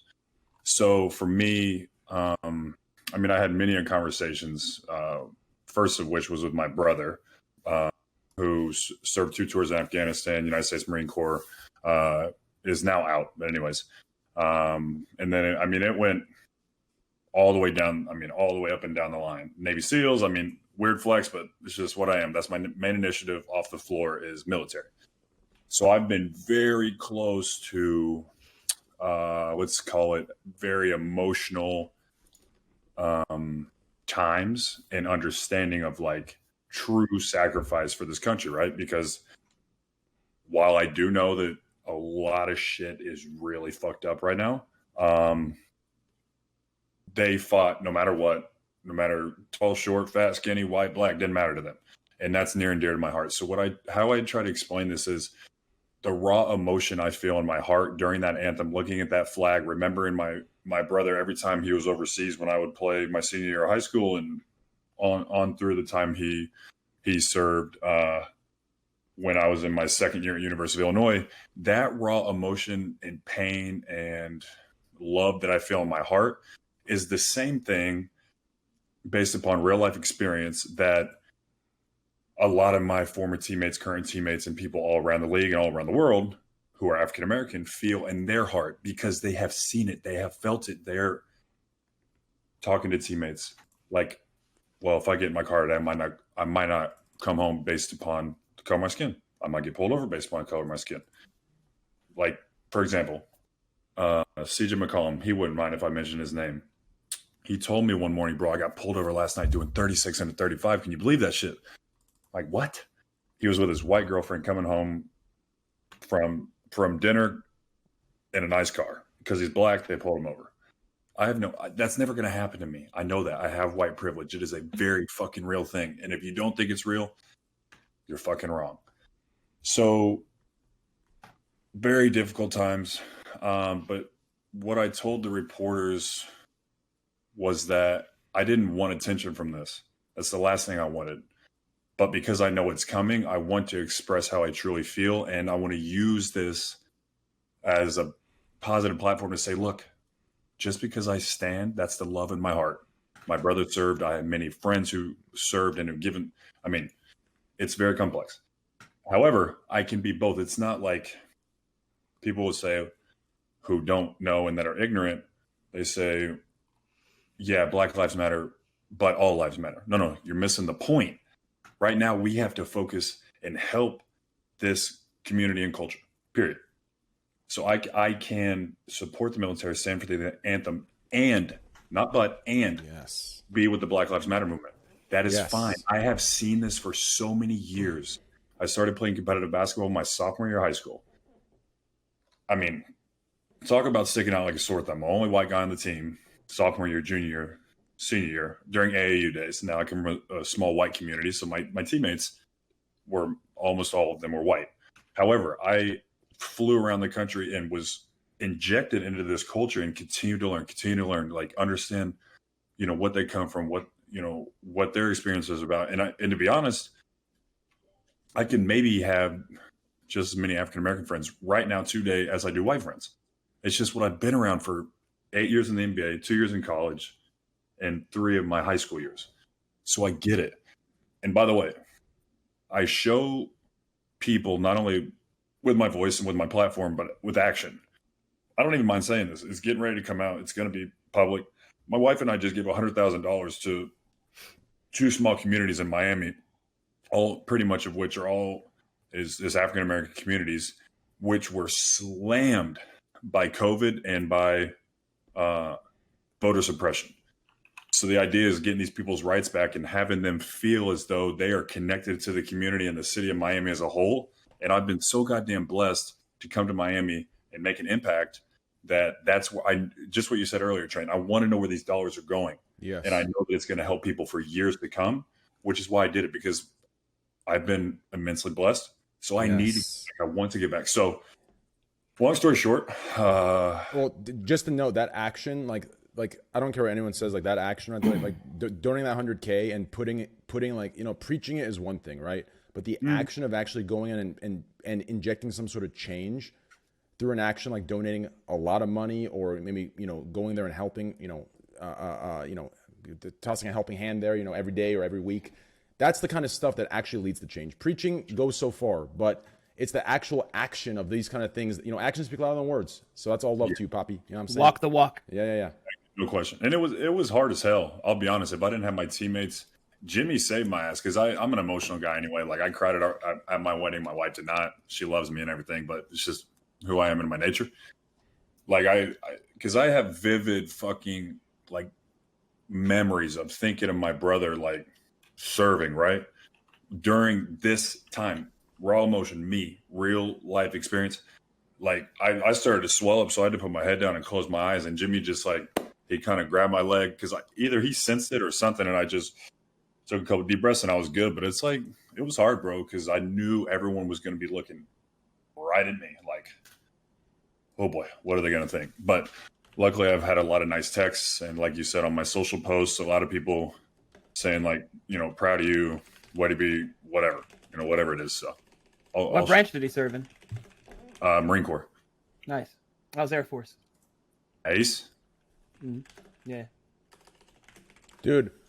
The reason I was like so like I think what you did doesn't only extend to like everything you just said, but I think it extends to another place as well. Right now we're in this war where I don't know when this happened, and like I said, I don't want to get too deep into this, but so two things actually. First, let me say this. The numbers thing of like what charities go where, that's why I fucking love Devin, right? Devin, like, he does some crazy shit where I don't know if it's some CIA shit where he goes in and finds their taxes. He goes line by line and sees where that money's fucking going, right? That's why I fuck with Devin so much, because he does like, there was some good to his numbers, right? There was also some bad, like earlier when he was gaslighting by saying I'm a victim, but that's okay, right? But, there's all... He almost made it! He almost made it! So He almost made it! I was rooting for him, and he almost made it! No, I'm just kidding. No, but no, seriously. We were so close. No, you're good. No, but seriously, Devin's really, really good with that shit. Like, he checks line by line, so that's a lot of love to Devin for that. Now, for number two, we're like stuck in this war. I don't know what happened, but like obviously the extreme sides of the political spectrums have been at war since the beginning, the dawn of America, or even the dawn of fucking time, right? In just different ways, different names. But somehow it came to the social sphere. And when it came to the social sphere, that's when it became the most toxic, because what happened is you either had to fully abide to one extreme or you had to fully abide to the other one. And if you did anything in between, you'd be shamed and you'd be ridiculed until you join one of them. So I think what your action does, it says, yo, I can still love, despite some of the mistakes we've made, despite some of the mistakes, maybe the people that are sitting in the, tower making the decisions, telling the army what to do. Maybe those guys are fucked up. Maybe they're wrong. But the actual soldiers on the ground that are going in, at the end of the day, it is a sacrifice. At the end of the day, there is, a heroism there, in my opinion, right? People can argue that all they want, but I think there should be people standing up saying, yo, you can support, your brother that's in the military, and you can support BLM. It shouldn't be this divide between, if you support BLM, you cannot support the military. If you support the military, you're a Donald Trump voting racist son of a bitch. I hate this extreme war, and we've been brought into it. There is a middle. There is a middle. There is a decency. There is a reasonableness.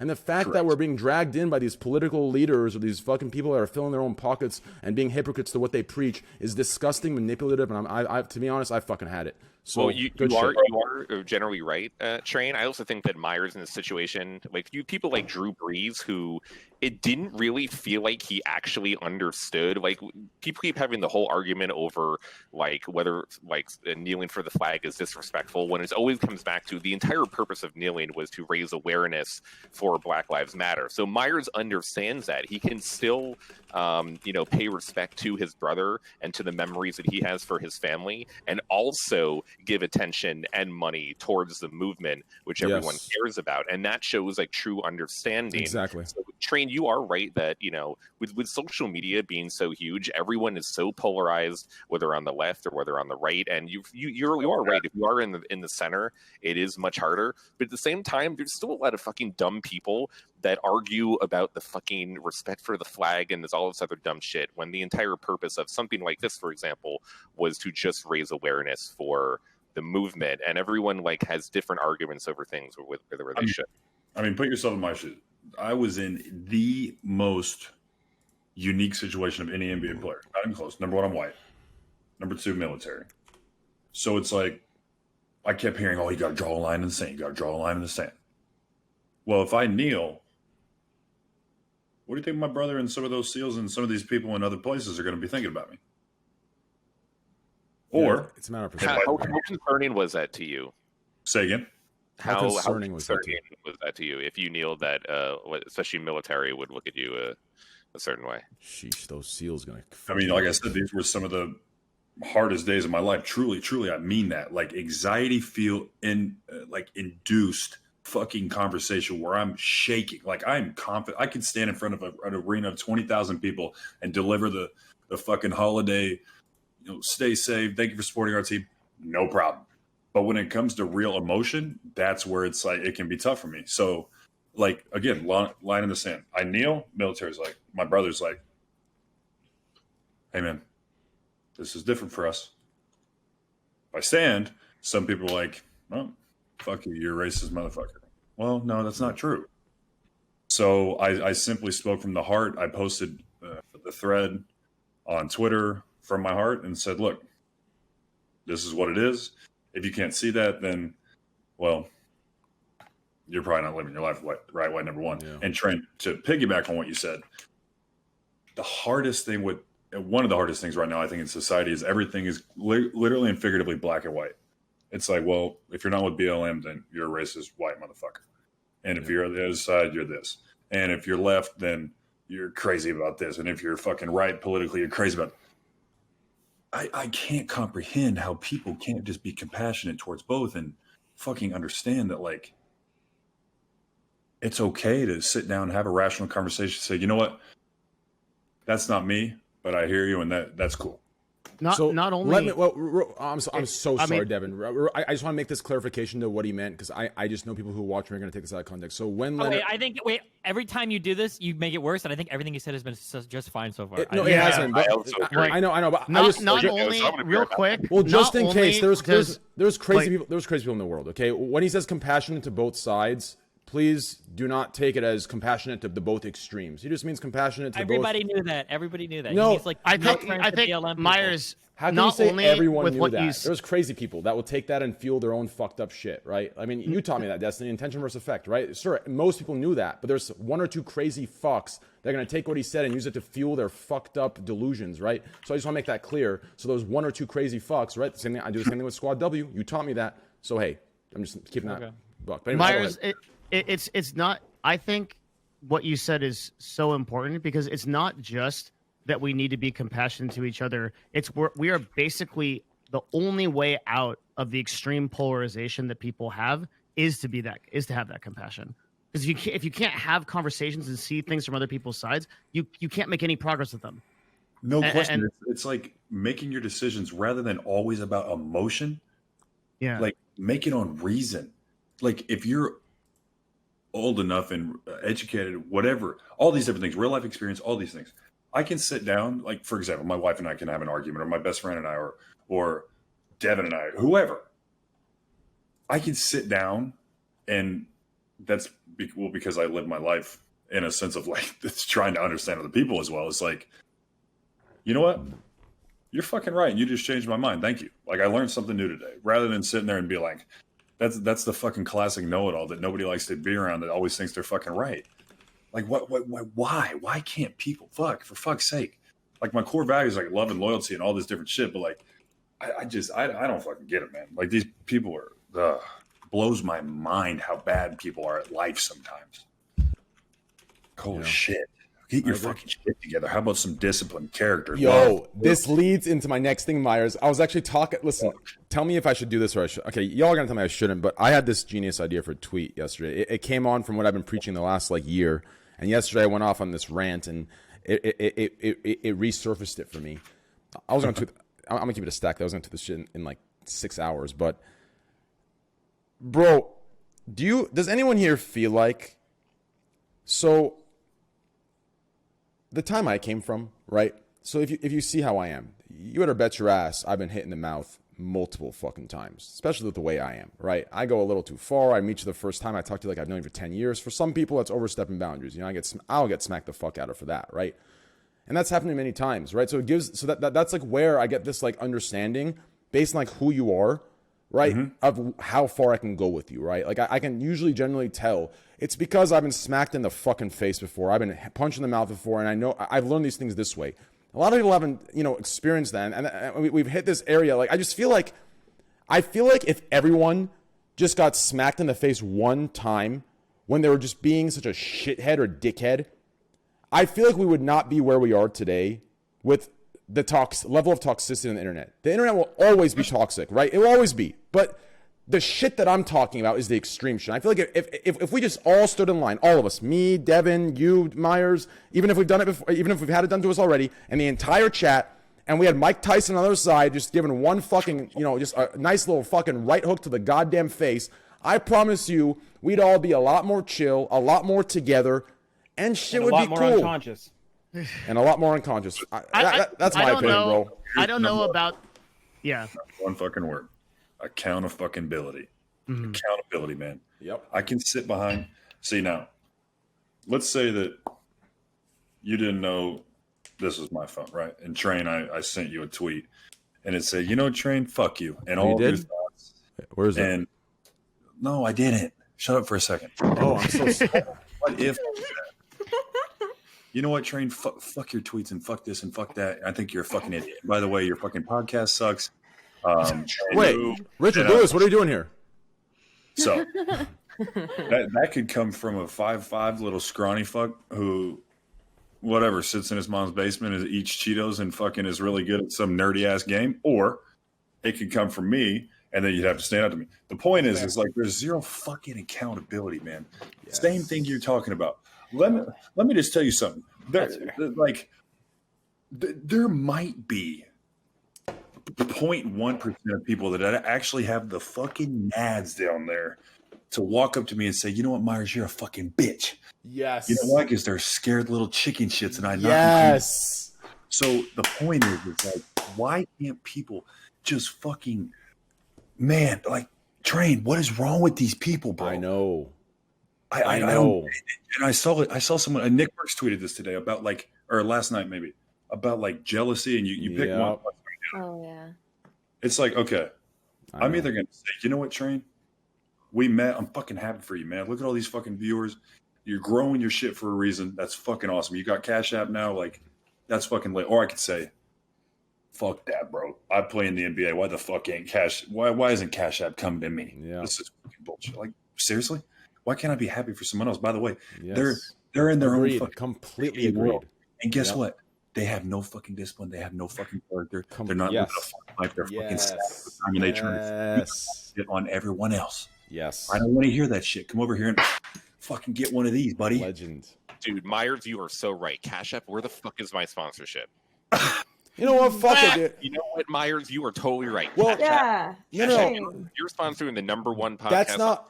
Hashtag Scuffed. If you wanted to get a Cash App fucking event, something that would be so cool is you guys should do your free throw fucking bullshit, whatever you're talking about earlier. You get professional crew to film it, and then at the end, whoever wins, you bring up Cash App on screen. And dude, Myers, yo, let's get that bag together, baby. Destiny's right, 100%. But also, just to clarify, Myers isn't talking about wondering where your deal is. He's saying you hate on me wondering where the deal is, right? Like wondering where your deal is completely justified. If you're thinking if you're happy for your boy but you're wondering where your deal is, that's justified. That's fine because you're wondering what the fuck, right? But dogging on your boy out of a projection because you think that's the problem. You're putting it onto your boy, but it's not your boy's fault. Your boy's just getting his bag like you are, or like you want to be, right? That's the problem. So that's the distinction. It's fine to ask, wait, where the fuck's my shit at, right? That's fine. But to dog on your boy for it is fucked up, right? So, for example, the earlier example I gave, of Misgift getting a $10,000 sweater sent to him, right? I'm happy for that motherfucker. You ready, Retro Ass? I'm gifting subs in his channel on a daily basis. But I'm going to be looking at Twitch hey, dickheads, where the fuck's your consistency at, right? So there's a difference there. And that's it. Myers nailed it on the fucking head. You shouldn't be jealous and project your shit. Yeah. Social media has definitely fucked That's people exactly up. Right. Where people are always comparing themselves to everybody else, their friends, their family, random people on the fucking internet, and they're always thinking about why isn't my life like this person who I'm looking through at the internet, and how can I make it that way? And a lot of the time, people get angry and jealous. They don't feel empathy or happiness that this person is doing well. They just feel like they deserve it, or they can never get there. and there's no pathway to be successful for some people. Damn. I mean, I just realized something. Okay, dude, I don't know how the fuck you do it, D. Okay, I'm gonna keep it a stack with you, Nash. I don't know how the fuck you do it, but you know, there's some crazies in here. Every time I bring up Twitch or a company, now they're they're latched onto your victim complex card, right? So here's what we'll say. Since you're my manager now, here's the proof we'll need. You go to Twitch and ask them for deals for me, and when they stiff arm you with some bullshit, saying, "Oh yeah, we'll talk to you in a year," you can come back to me and we'll have this conversation again, so we can fix this gaslight. That's what we're gonna do. You talk to them on my behalf, and I promise you, you're gonna hear the same shit I hear. Some loop around the fucking loop-diddy-doop, and you'll see what I'm talking about. I'm telling you, it's some bullshit. I'm telling you, bro. I know you can't see it from where you are. Like, I feel you on your take. I feel it. But I mean, from my grasp on everything, bro, I'm telling you, like, just talk to them, try and get a deal for me. I'm telling you that motherfuckers are gonna put you on their. They're gonna send you into an Uber. Your ass is gonna be in fucking goddamn Texas, visiting some store that's not even affiliated with Twitch. And they're going to say, "Oh, sorry, we sent you the wrong address." I'm telling you, you just wait. Yeah, I think there's a lot of brand deals within Twitch where they would rep you. You'd be surprised. Really? Listen, I'll tell you what. If we just get a nice contract, I'll tell you what. Next podcast, I will come live and I will say, you know what? I was being a paranoid victim bitch as far as corporations go. That's my bad. I will come and say that live. But everything that I've heard from my end, and I'll fill you on it off the podcast on a private call like tomorrow. Mm-hmm. I'll show you all my sources and I'll tell you about it. But that stays between us, obviously. You'll understand where I'm coming from. And I'll show you the ones that I'll tell you what I've heard too. Like, you've told me what you got some sources. You got no. I've heard. No. Here's the thing. I've heard Devin's sources before, and it makes me feel really good. I really, really love it. Because he's told me, he says, "Yo, people at Twitch are talking." I'm like, "Yo, they like you." But you've also met people, like, I've brought you people who, like, really, but we can never talk about those things. Yeah, no, we can't. You know what I'm saying? Like, I can't talk about that. But like, I'm talking about the little guppies that think they're big guppies. Those motherfuckers are conspiring. I'm telling you, bro. I've heard some crazy shit. But yeah, the people that we can't talk about, I know what you're talking about. I really don't like if I'm being used to do something like where your chat is like galvanizing to something that I said. That actually makes me feel really bad because, dude, like, at the end of the day, I hope you know, like, if there was something going on within Twitch, I'd be the first person to try to fuck with that shit and go in there and get that fixed because that would be really fucked up. And I don't want to fight anymore. Because ultimately, dude, I just want the best of you. I think you're a good dude. Devin, that's the truth. Devin, that's what I want to take. That's hard, guys. Hearts and Trevor, Devin, you're a good friend, and I fucking love you. But listen, I'm gonna tell you something right now. Squeeze his dick. You guys. We need to ignore. No. Hold on. Wait. Slashers, the fuck for a second. And can I say one more thing? Yeah. Real quick. Yeah. Dude, you also changed my opinion on the loyalty issue.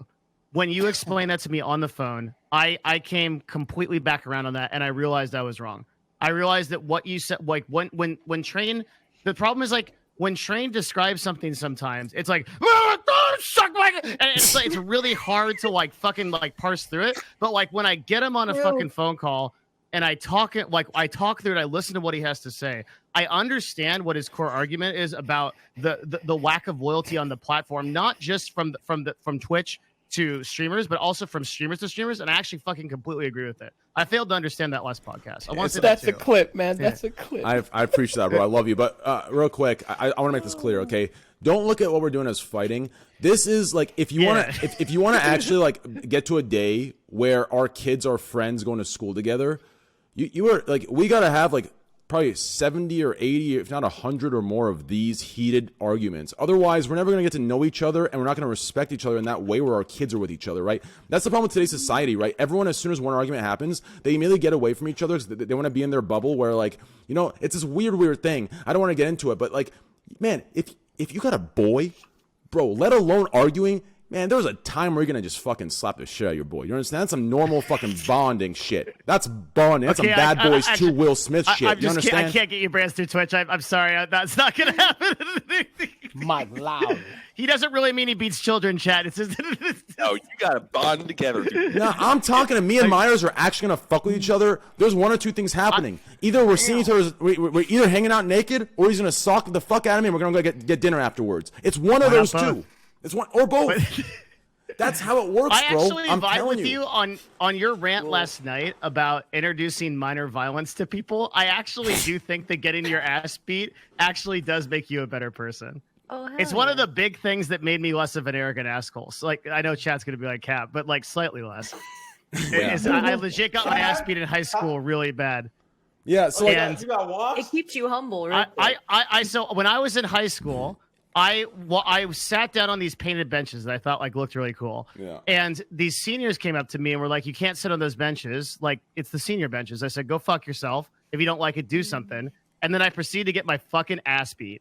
Like straight up, I just like, and I thought I was cool because I knew martial arts all my whole life, and like then I realized it doesn't transferable to street shit. I got my ass fucking beat, and I learned I can't do that kind of shit. yeah, exactly. So There's like, a certain amount of respect that came from that. yeah. So in my tweet, I have to be very careful. I don't want to in any way enable or promote bullying. That's never okay. What I'm referring to is a situation where you walk up to someone and you do what you type in the internet, like, "Oh, fuck you, pussy," right? And that 1 second, without you even being able to finish the sentence, just a nice fucking jab to your fucking nose, which if anyone actually been hit in the face, man, you could flick someone's nose, that shit's tearing you the fuck up. You can't see. Hurts. You understand? Yeah. Like one Especially if hit it's- on the nose, and you'll think you'll think twice about what you're typing in chat. I'm telling I you. just know that all these people on Twitter, like all they've never had any kind of conflict. Like they've never had any. Yeah, You better It's bet your just- ass that they're gonna be threatening 100 lawsuits if that ever happens because they're pussies Yep. like that. You know what I'm saying? Fuck those They were kids. probably an only child too. I'm an only I mean, child. Like, What- having an be older careful brother, here, I got Jay. my ass beat Hey, all Jay, the I'm time. an only child. Be careful what you're talking about. I'm just listen. That's what happens. Like no one ever had like some of those people never had someone to like beat them down when they really needed Hey, it. You keep, It's, you know, That's true. you keep talking like that. I'm only not, kid syndrome. But like they're I'm just they're kidding, Jay. entitled. They think they can have whatever they want because they're used to things being handed to them by their parents because they only had one kid. So they give them everything, and they're so used to being funneled, and no one was there to beat their ass to remind them that like it's not always going to be. Yeah, that most way. of the time with only children, I would say that's the case. Sometimes the parents have the awareness and they'll, like, for example, my parents could have easily, like, spoiled the fuck out of me, but they made me get a job and they taught me, like, you know, like for example, I have a friend that was in the same boat as me, right? Now, and I tell a story all the time because I think it's a powerful story. For me, it is, and if you listen, it actually is. If you don't listen, then you're probably just going to make a joke out of it. That's fine. But, right, he would explain to me, like, when something would break in the house, or like the garage would break, or like, you know, the pool pump would break, he'd bring me outside and like he would teach me how to fix it. And you know, I was a kid. That shit was boring as fuck, right? I'm like, Dad, just hire someone, right? He's like, no. He's like, listen, like, you need to learn how to build these things. This shit builds character. It builds discipline. And on top of that, man, those motherfucking companies are scamming the shit out of us. Listen, he's like, come here. He shows me this like little like piece that broke in the pool pump that like doesn't allow the suction to like happen, right? This little piece like at fucking the pool store next to Home Depot was like fucking $6.79, right? You have the goddamn contractor come in. That little piece in his fucking book cost $365,000. You understand? And then his installation fee costs another $60,000 an hour. And suddenly you realize something that you could have fixed with 20 minutes and a $6 piece from Home Depot cost you $459,000 in a fucking business loan. Like, and that's what I learned. That's what I fucking learned. And it's just as true as it gets, right? And then I had a friend that his parents didn't do this for him. His parents would just have people repair stuff for him, you know, and for themselves. And I remember, you know, I was with him one time. And this is going to sound like such a bullshit story, and I understand it. So if y'all don't fuck with it, that's fine, because I know how stupid it is. But this is actually real shit. When spoiled motherfuckers, if any of you has a spoiled friend, you'll know this is real shit. Man, the TV wouldn't work, and the motherfucker didn't want to even get up to try and check it or see what's going on. And he literally called someone to come in that same day. And I remember I was there, and it was the most embarrassing thing. The guy came, and the plug was just loose. I want you to think about that. I want you to think that it was an inconvenience for him to get up for a second to examine the issue. And it was literally just the plug was loose, and he's like, fuck, I don't care. And he paid the guy. It's like, that's embarrassing. To me, that's embarrassing. People are actually proud of that because to them, it's some sort of flex that they're rich, right? But to me, that's embarrassing. Like, to not be able to get up as a man, call it toxic masculinity all you want, but to not get up as a man and fix those small little things in the house and to guard your shit with your fucking German Shepherd next to you looking at you going in like fucking I Am Legend, man, there's some real fucking shit going on. You understand? I don't know about like not repairing your TV or whatever. The experience that I'm familiar with, because once I hit high school, I was pretty fucked. how the number one thing I could tell for what people's backgrounds were was how negligent they were with their shit. I couldn't believe how many people. There are two things. One is how many people would just break their fucking phones. I don't think I've ever broken a phone in my entire fucking life. And two was how many people would. It was just a normal experience in high school. You always crash your first car. What the fuck? That was just like, and I went to a prep school, so a lot of these guys were getting like fucking 1 or 2 year old cars, and it was just like always like, oh shit, like dude, did you hear like Ricky fucking totaled his fucking new Corvette or whatever? It's like, damn, like, and I was like, what the fuck? And it was just like a normal experience. Like kids in my school just sometimes you just like crash your new car or whatever. It's like, oh my god, holy shit, that shit would blow my fucking mind. I don't think there's like 2 times in my entire life I've even let somebody drive my car because I'm so fucking paranoid of somebody breaking my shit. But it's crazy to me how easily like people will break their shit or let it get fucked or whatever. And like even now, like that I'm like relatively wealthy, still the idea of just like breaking your own shit is so weird and negligent to me. Like I don't know, man. That's my shit. Like I'm like the kind of guy where like if someone breaks in your house, I think you could fucking kill the dude. I don't care. Like I put hours of my life into acquiring my possessions. Like you stealing shit from me is literally like taking hours from my life. Fuck you. Like I don't know. That shit triggers the ever living fuck out of me. I agree. And as far as the idiots in chat saying 60 can Uber Eats, listen, dickheads, I didn't say I was perfect. Okay, I didn't say I was perfect. I ain't. Listen. Here's the problem with the cooking. Okay, you can cap this all you want. I can cook. The problem is, my issue is, and this is the part where I give a lot of props to my mom, right? Like, obviously, it doesn't have to be the woman in the house. It could be the man, right? There's great cooks that are men as well, right? But like, but like, Trey, hold on 1 second, Trey. What's Stop up? doing that, man. Everything you say, you always have like this preface, bro. Just talk. You make it worse when you do that, bro. You Just actually talk, overqualify more than I do, and I overqualify way too much. Yeah, but like you'll say like overqualify, and when I mean qualify, I don't mean like qualify like affirmative action, because people are going to try to make that word into like a race thing. And when I look on Twitter and what happened in 2016, like you do this like everything you talk about, like you just say word, but can you understand the PTSD I have from people coming at me every fuck? I don't know. But bro. I don't think they're going to come at you no matter what. Have you ever done this and then all of a sudden you're like, oh, thank God, like that fan base didn't come after me because I qualified like the word qualify? Yeah, I actually have. There was a point, not anymore, but there was a point where like after I'd have any like talk about anything that's controversial, I'd go through like 9 different subreddits hoping they didn't clip it and say I'm some sort of racist. Yeah, I had that PTSD for a while. That's why like I'm where I am. I mean, like they might just not have noticed, but as somebody that overqualifies for saying still gets misquoted all the time, there's no way. Bet you $1 trillion fucking dollars. There's no way. People will still like misquote you and shit. Yeah, they probably still won't misquote me, but I have like PTSD from it, bro. I don't know. But you're right. I probably shouldn't do it as much. I feel you though, but like you realize that if they want to get you, they're still gonna just clip it before you. Like they're gonna clip it right after the preface, and that's then true. They'll just send that clip in, which they've done to you already. Like two podcasts ago, remember? After he's like, just kidding, and then like they clipped it right before you said that shit, and boop, they shipped it off. So it's like, bro. Yeah, that's true. But anyways, as I was saying, like as far as the mom goes, and like I said, it could be a dad as well. I'm just kidding. No, hear me out. So listen, I know how to cook, and this gives, and they should give, everyone in this chat should give credit to whoever cooks in their family, right? Like, it's not the cooking that's inconvenient to me. It's the cleaning that fucking blows dick. Oh, yeah, that should have. You understand? Cooking lasts like 30, 45 minutes, right? The cleaning lasts like 2.5 hours. Train, 4 steps. You got to prep the shit. Well, you got to buy the shit. You got to prep the shit. You got to cook it. Yeah, cooking takes longer, but eating the cleaning is shitty because you finish eating and shit. Cleaning blows, bro. I hate cleaning. You have to clean as you go. Yeah, but the cooking. No, Meyers. Listen, the cooking might be longer, but to me, cooking's fun. So I don't see it as a long activity. The cleaning's never fun. It sucks. Go ahead. What's up? So that's why I do it after every cooking stream. That's exactly why I make Fandy do it, baby. Hey, hey, good shit, Fandy. That's hey. Jay, you want to join in and help her? You are not clean because you're a woman. It's just because you're good at it. Myers, you just got to start screaming. No, in this situation, I'm saying she's a woman. Myers, go ahead. You're just gonna scream. Okay. Number one, you work hard for your money. So everybody's got their little vices or whatever you want to call it. And time is money, make no mistake about it. So technically speaking, you could be creating content or thinking to do creative content and or doing shit with Cash App or getting ready for your podcast or doing this, the other, or developing relationships on the back end. That way you can continue to grow your community and shit just fucking works out that way. So everybody who hates on you for ordering fucking Uber Eats, well, too bad. Well, also, yeah, no, I completely agree with you. And I think you're completely right. And the other thing is, you motherfuckers in chat, I hate this shit, bro. I've seen this. I'm gonna address it right now. I know I shouldn't address it. I'm gonna address it right now. No, I'm gonna address it right now. Waiting all night. Let's go. This happens. Very good idea. This happens everywhere. Not only in my chat, it happens everywhere. Listen, when I make a joke like that to Fandy, you can't say I'm misusing and being a hypocrite to what I preach about. When I ban misusage, you're literally saying some fucked up shit than saying Squad W. Do you hear me saying Squad W? Hell yeah. No, I'm not attributing Squad W to the joke I'm making. The joke I'm making should be heard as if anyone else is giving it.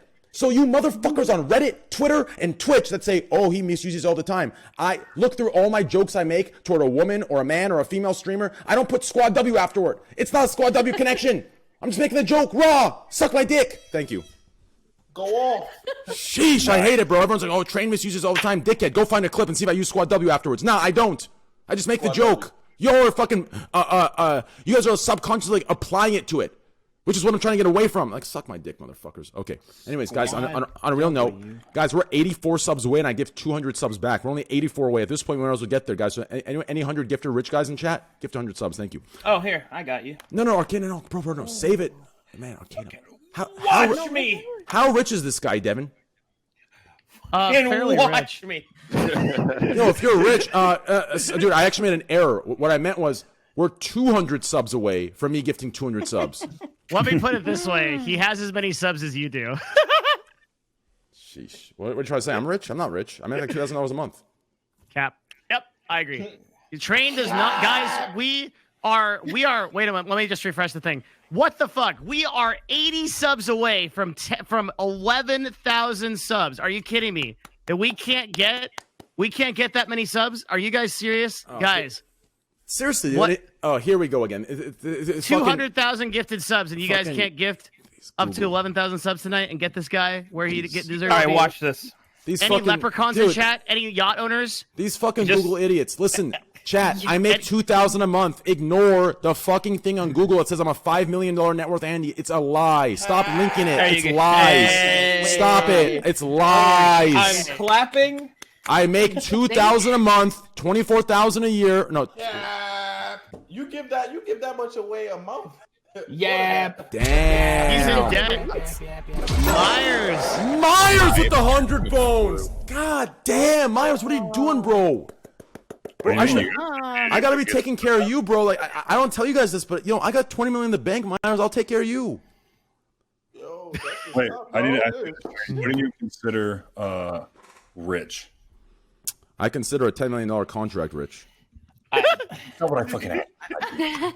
I consider the amount of money that I made 6 months ago to be rich, but I grew up very, very poor. So there's one answer to this. Rich is when you can say "fuck you," stop working, and not have to worry about it for the rest of your life and live decently. That's fucking rich. Yeah, I agree. Anything before that is just you make a lot of money. Good job. Have you Rich seen that movie clip of the "fuck you" money? Have you seen that clip? No, I haven't. Of what is it? That's With the that's guy just what it. Roseanne. Yeah. What is his name? Yeah, the "fuck you" money, dude. That's exactly what he says. It's based on "fuck you." If you can say "fuck you" and just walk away, you're rich. If you're not Bill Gates, you're poor as fuck. Or Jeff Bezos. If you're not Jeff Bezos, you're fucking poor. Dude, I saw Jeff Bezos made like $15 billion in like a day. He did. Yeah, listen, okay, the stocks that he owns appreciated. He didn't actually sell them, okay? All the reporting around his wealth. Well, is stupid as fuck, actually, right? he's No, not because you actually guys worth feel like- it. How are you making fun of that, Devin? How are you making fun of that? Listen, that's you, motherfucker. What the hell are you doing? Because Destiny was like, it's a super technicality. Like Jeff is objectively the richest person in the world. It's super important. It's not like Bezos is about to liquefy like half his fucking assets and be like a fucking multi-billionaire on paper. He can liquidate 1% of it and still buy fucking everything he wants. Like he has like literally like a fucking, I don't know. It's just like he's got a lot of money. Some people are like, oh, he grew his wealth by like 25% in 1 week. I was like, yeah, and he's probably gonna lose like 25% of it like when the market swings next time. But nobody talks about that. Nobody talks about like, oh, this guy just lost like $10 billion in his like 1 day because the market swung 3% on Amazon or whatever. True. all right, I'll give it to you. You're right. Myers, you talked a lot about the like you talked about like the moral and the family stuff that you went through when you decided to make that decision.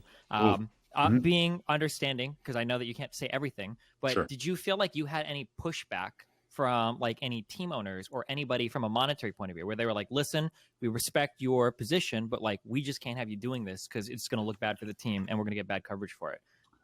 Good question. That was one of my biggest concerns as well. And I went to team captain first, and then Jimmy Butler, who's also a captain. And then I spoke to our team as well. And I shouldn't say thankfully, but I guess, have showed via my actions how I present myself every day, how I act towards my teammates, everybody in the arena, whether you're the damn secretary letting us, like whoever. Yeah. My reputation, like, speaks for itself. Yeah. And so, again, very hard conversations, very, very hard conversations. And I guess the ultimate like stamp of approval was when those three guys plus the entire organization says, Meyers, we got you. I knew I was good. And by the way, again, I know what I stand for and who I am. And I really don't like, of course, having money is nice. It brings you nice things. But as I talked about the first time I was on here, it can also bring a whole hell of a lot of bullshit. Yeah. I don't really give a shit about money. I play basketball because I love it. I love to compete on a team. I love to figure out chemistry and this and that and the other. And how do you put together all these different talented individuals with one common goal of winning a championship? And that's it. Yeah. And so if I don't really have to think about it in a sense of like, oh, well, if I do what's in my heart, am I worried about what my contract might look like after this season because of this? Hell no. Guess what? Y'all want to do that? Great. I'll spend more time with my wife. Adios. But I guess I'm not necessarily. Not necessarily about like your individual money, but like more like I would imagine for somebody like you, like how it would impact the team. Because I have a feeling you probably don't want like a whole media cycle related to your team to be solely about you or to have negative blowback on like teammates and everything. Sure. So I also went up the chain. I obviously spoke to our head coach, Eric Spoelstra. I spoke to Pat Riley, who's obviously an NBA legend. Ooh, I have an immense amount of respect for both of them. And I actually asked because I knew that when LeBron was here, and I know the years he was here, but I'm trying to think of, I think it was the Trayvon Martin incident, and they're trying to figure out, well, what are they going to do? Are we going to kneel? Are we going to lock arms? Are we going to wear a different warm-up top that doesn't say Miami Heat to make a stand? And like all those things have to go to the top, right? So I made sure, I said, look, this is how I feel. This is what I think I'm going to do, but I want to talk to you first. Same thing as I was just telling Train, like, or everybody in here for that matter. Like, I didn't go right to them and say, I'm doing this no matter freaking what, and if you don't like it, too bad. It's like, no, this is my heart. This is what I know to be real. And, you know, everyone talks about Miami Heat culture, right? It's real. And again, they know who I am. So they said, all right, we're together. We support you. And that's that. And so there was no concern all the way from the top, all the way to the last man on the bench or anybody who works within the organization.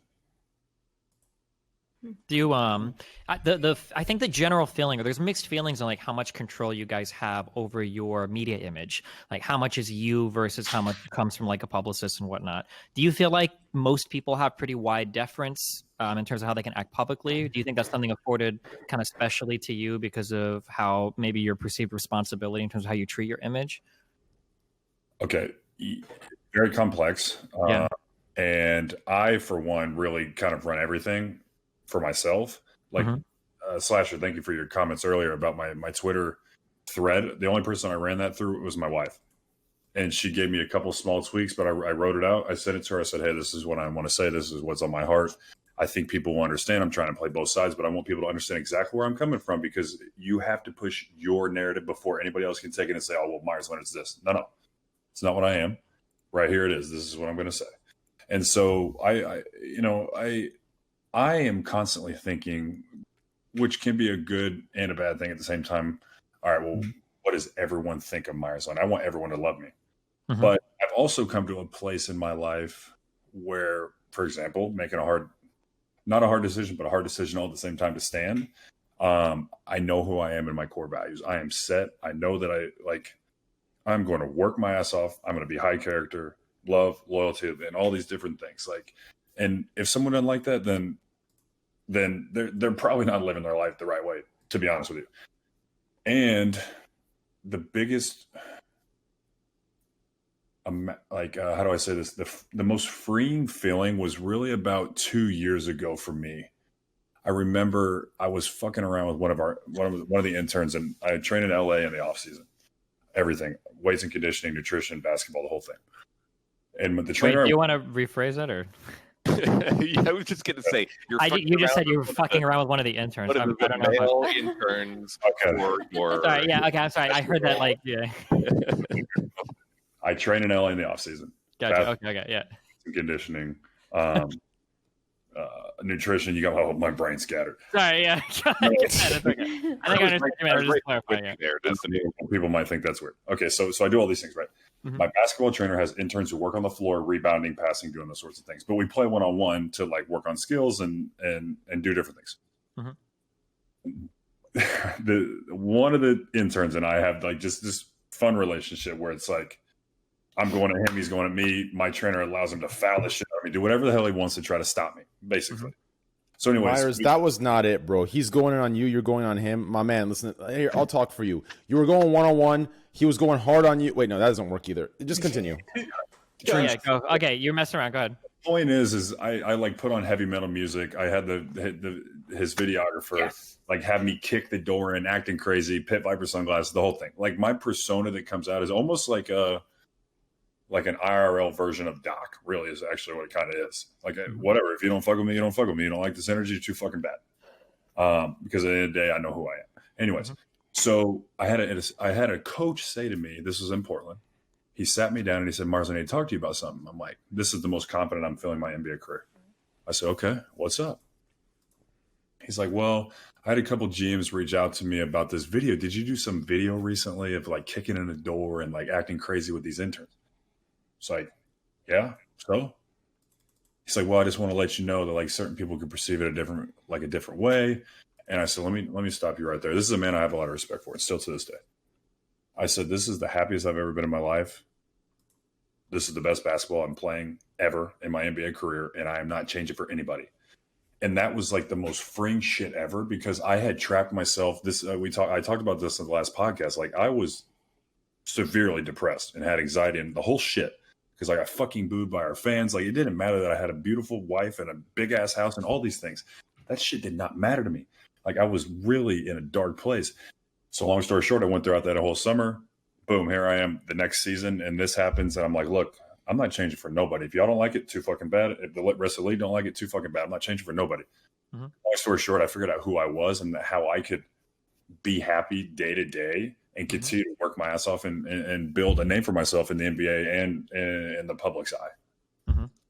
When it came to the decision to standard kneel, did you ever think about like a contingency plan? Like, okay, there's a chance that this goes by this media outlet and I get lit the fuck up by other NBA players. Did you have like an idea in place? Like if that happens, I'm prepared to go this far. Like I'll quit the fucking team, or I'll make this statement, or I'll concede, or what? Like that's dramatic, but of course, really, yeah. I'm curious what the thought process was if things got super fucked.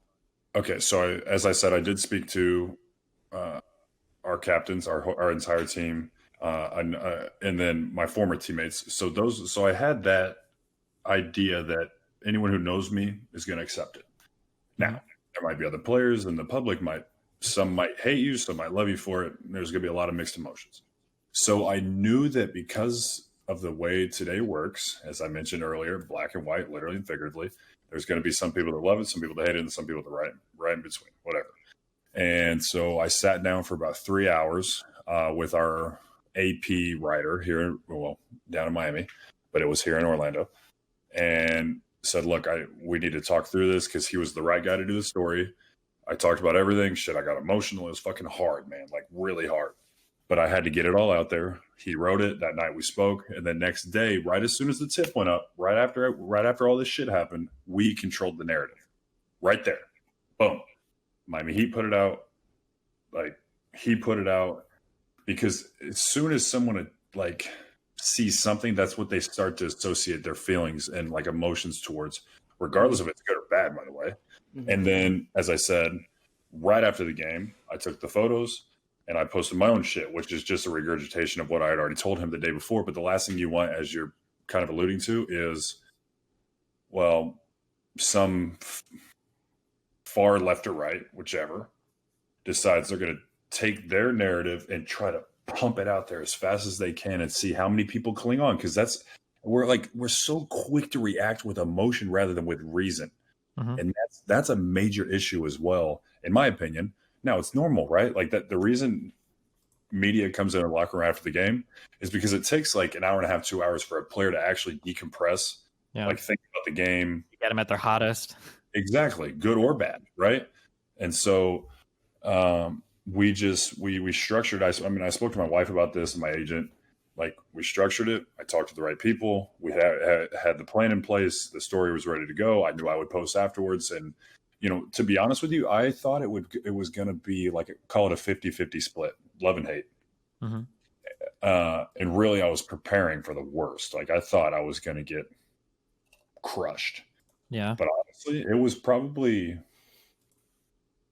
80-20. I watch a lot of sports. Meyers Leonard did one of the best jobs I've ever seen of any athlete in the last 2 years. This entire ordeal handled the situation. So I really think that is why it was pretty muted, the media response. I think something that's like ultra mature that a lot of people don't consider is being proactive in media instead of reactive. That's so incredibly smart. Oh my God. Yeah. I had all my thoughts aligned. Like, okay, if these certain like set of questions come from this side, this is kind of what I'm going towards. And if questions come from this side, I'm ready. And to be honest with you, I did everything I had to. And then there was probably the two most notoriable. The fuck is Notable. Notable. Yeah. Notable is correct Yeah. in that case. Yeah, notable. Or Anyways, to act with notoriety. But yeah, go ahead.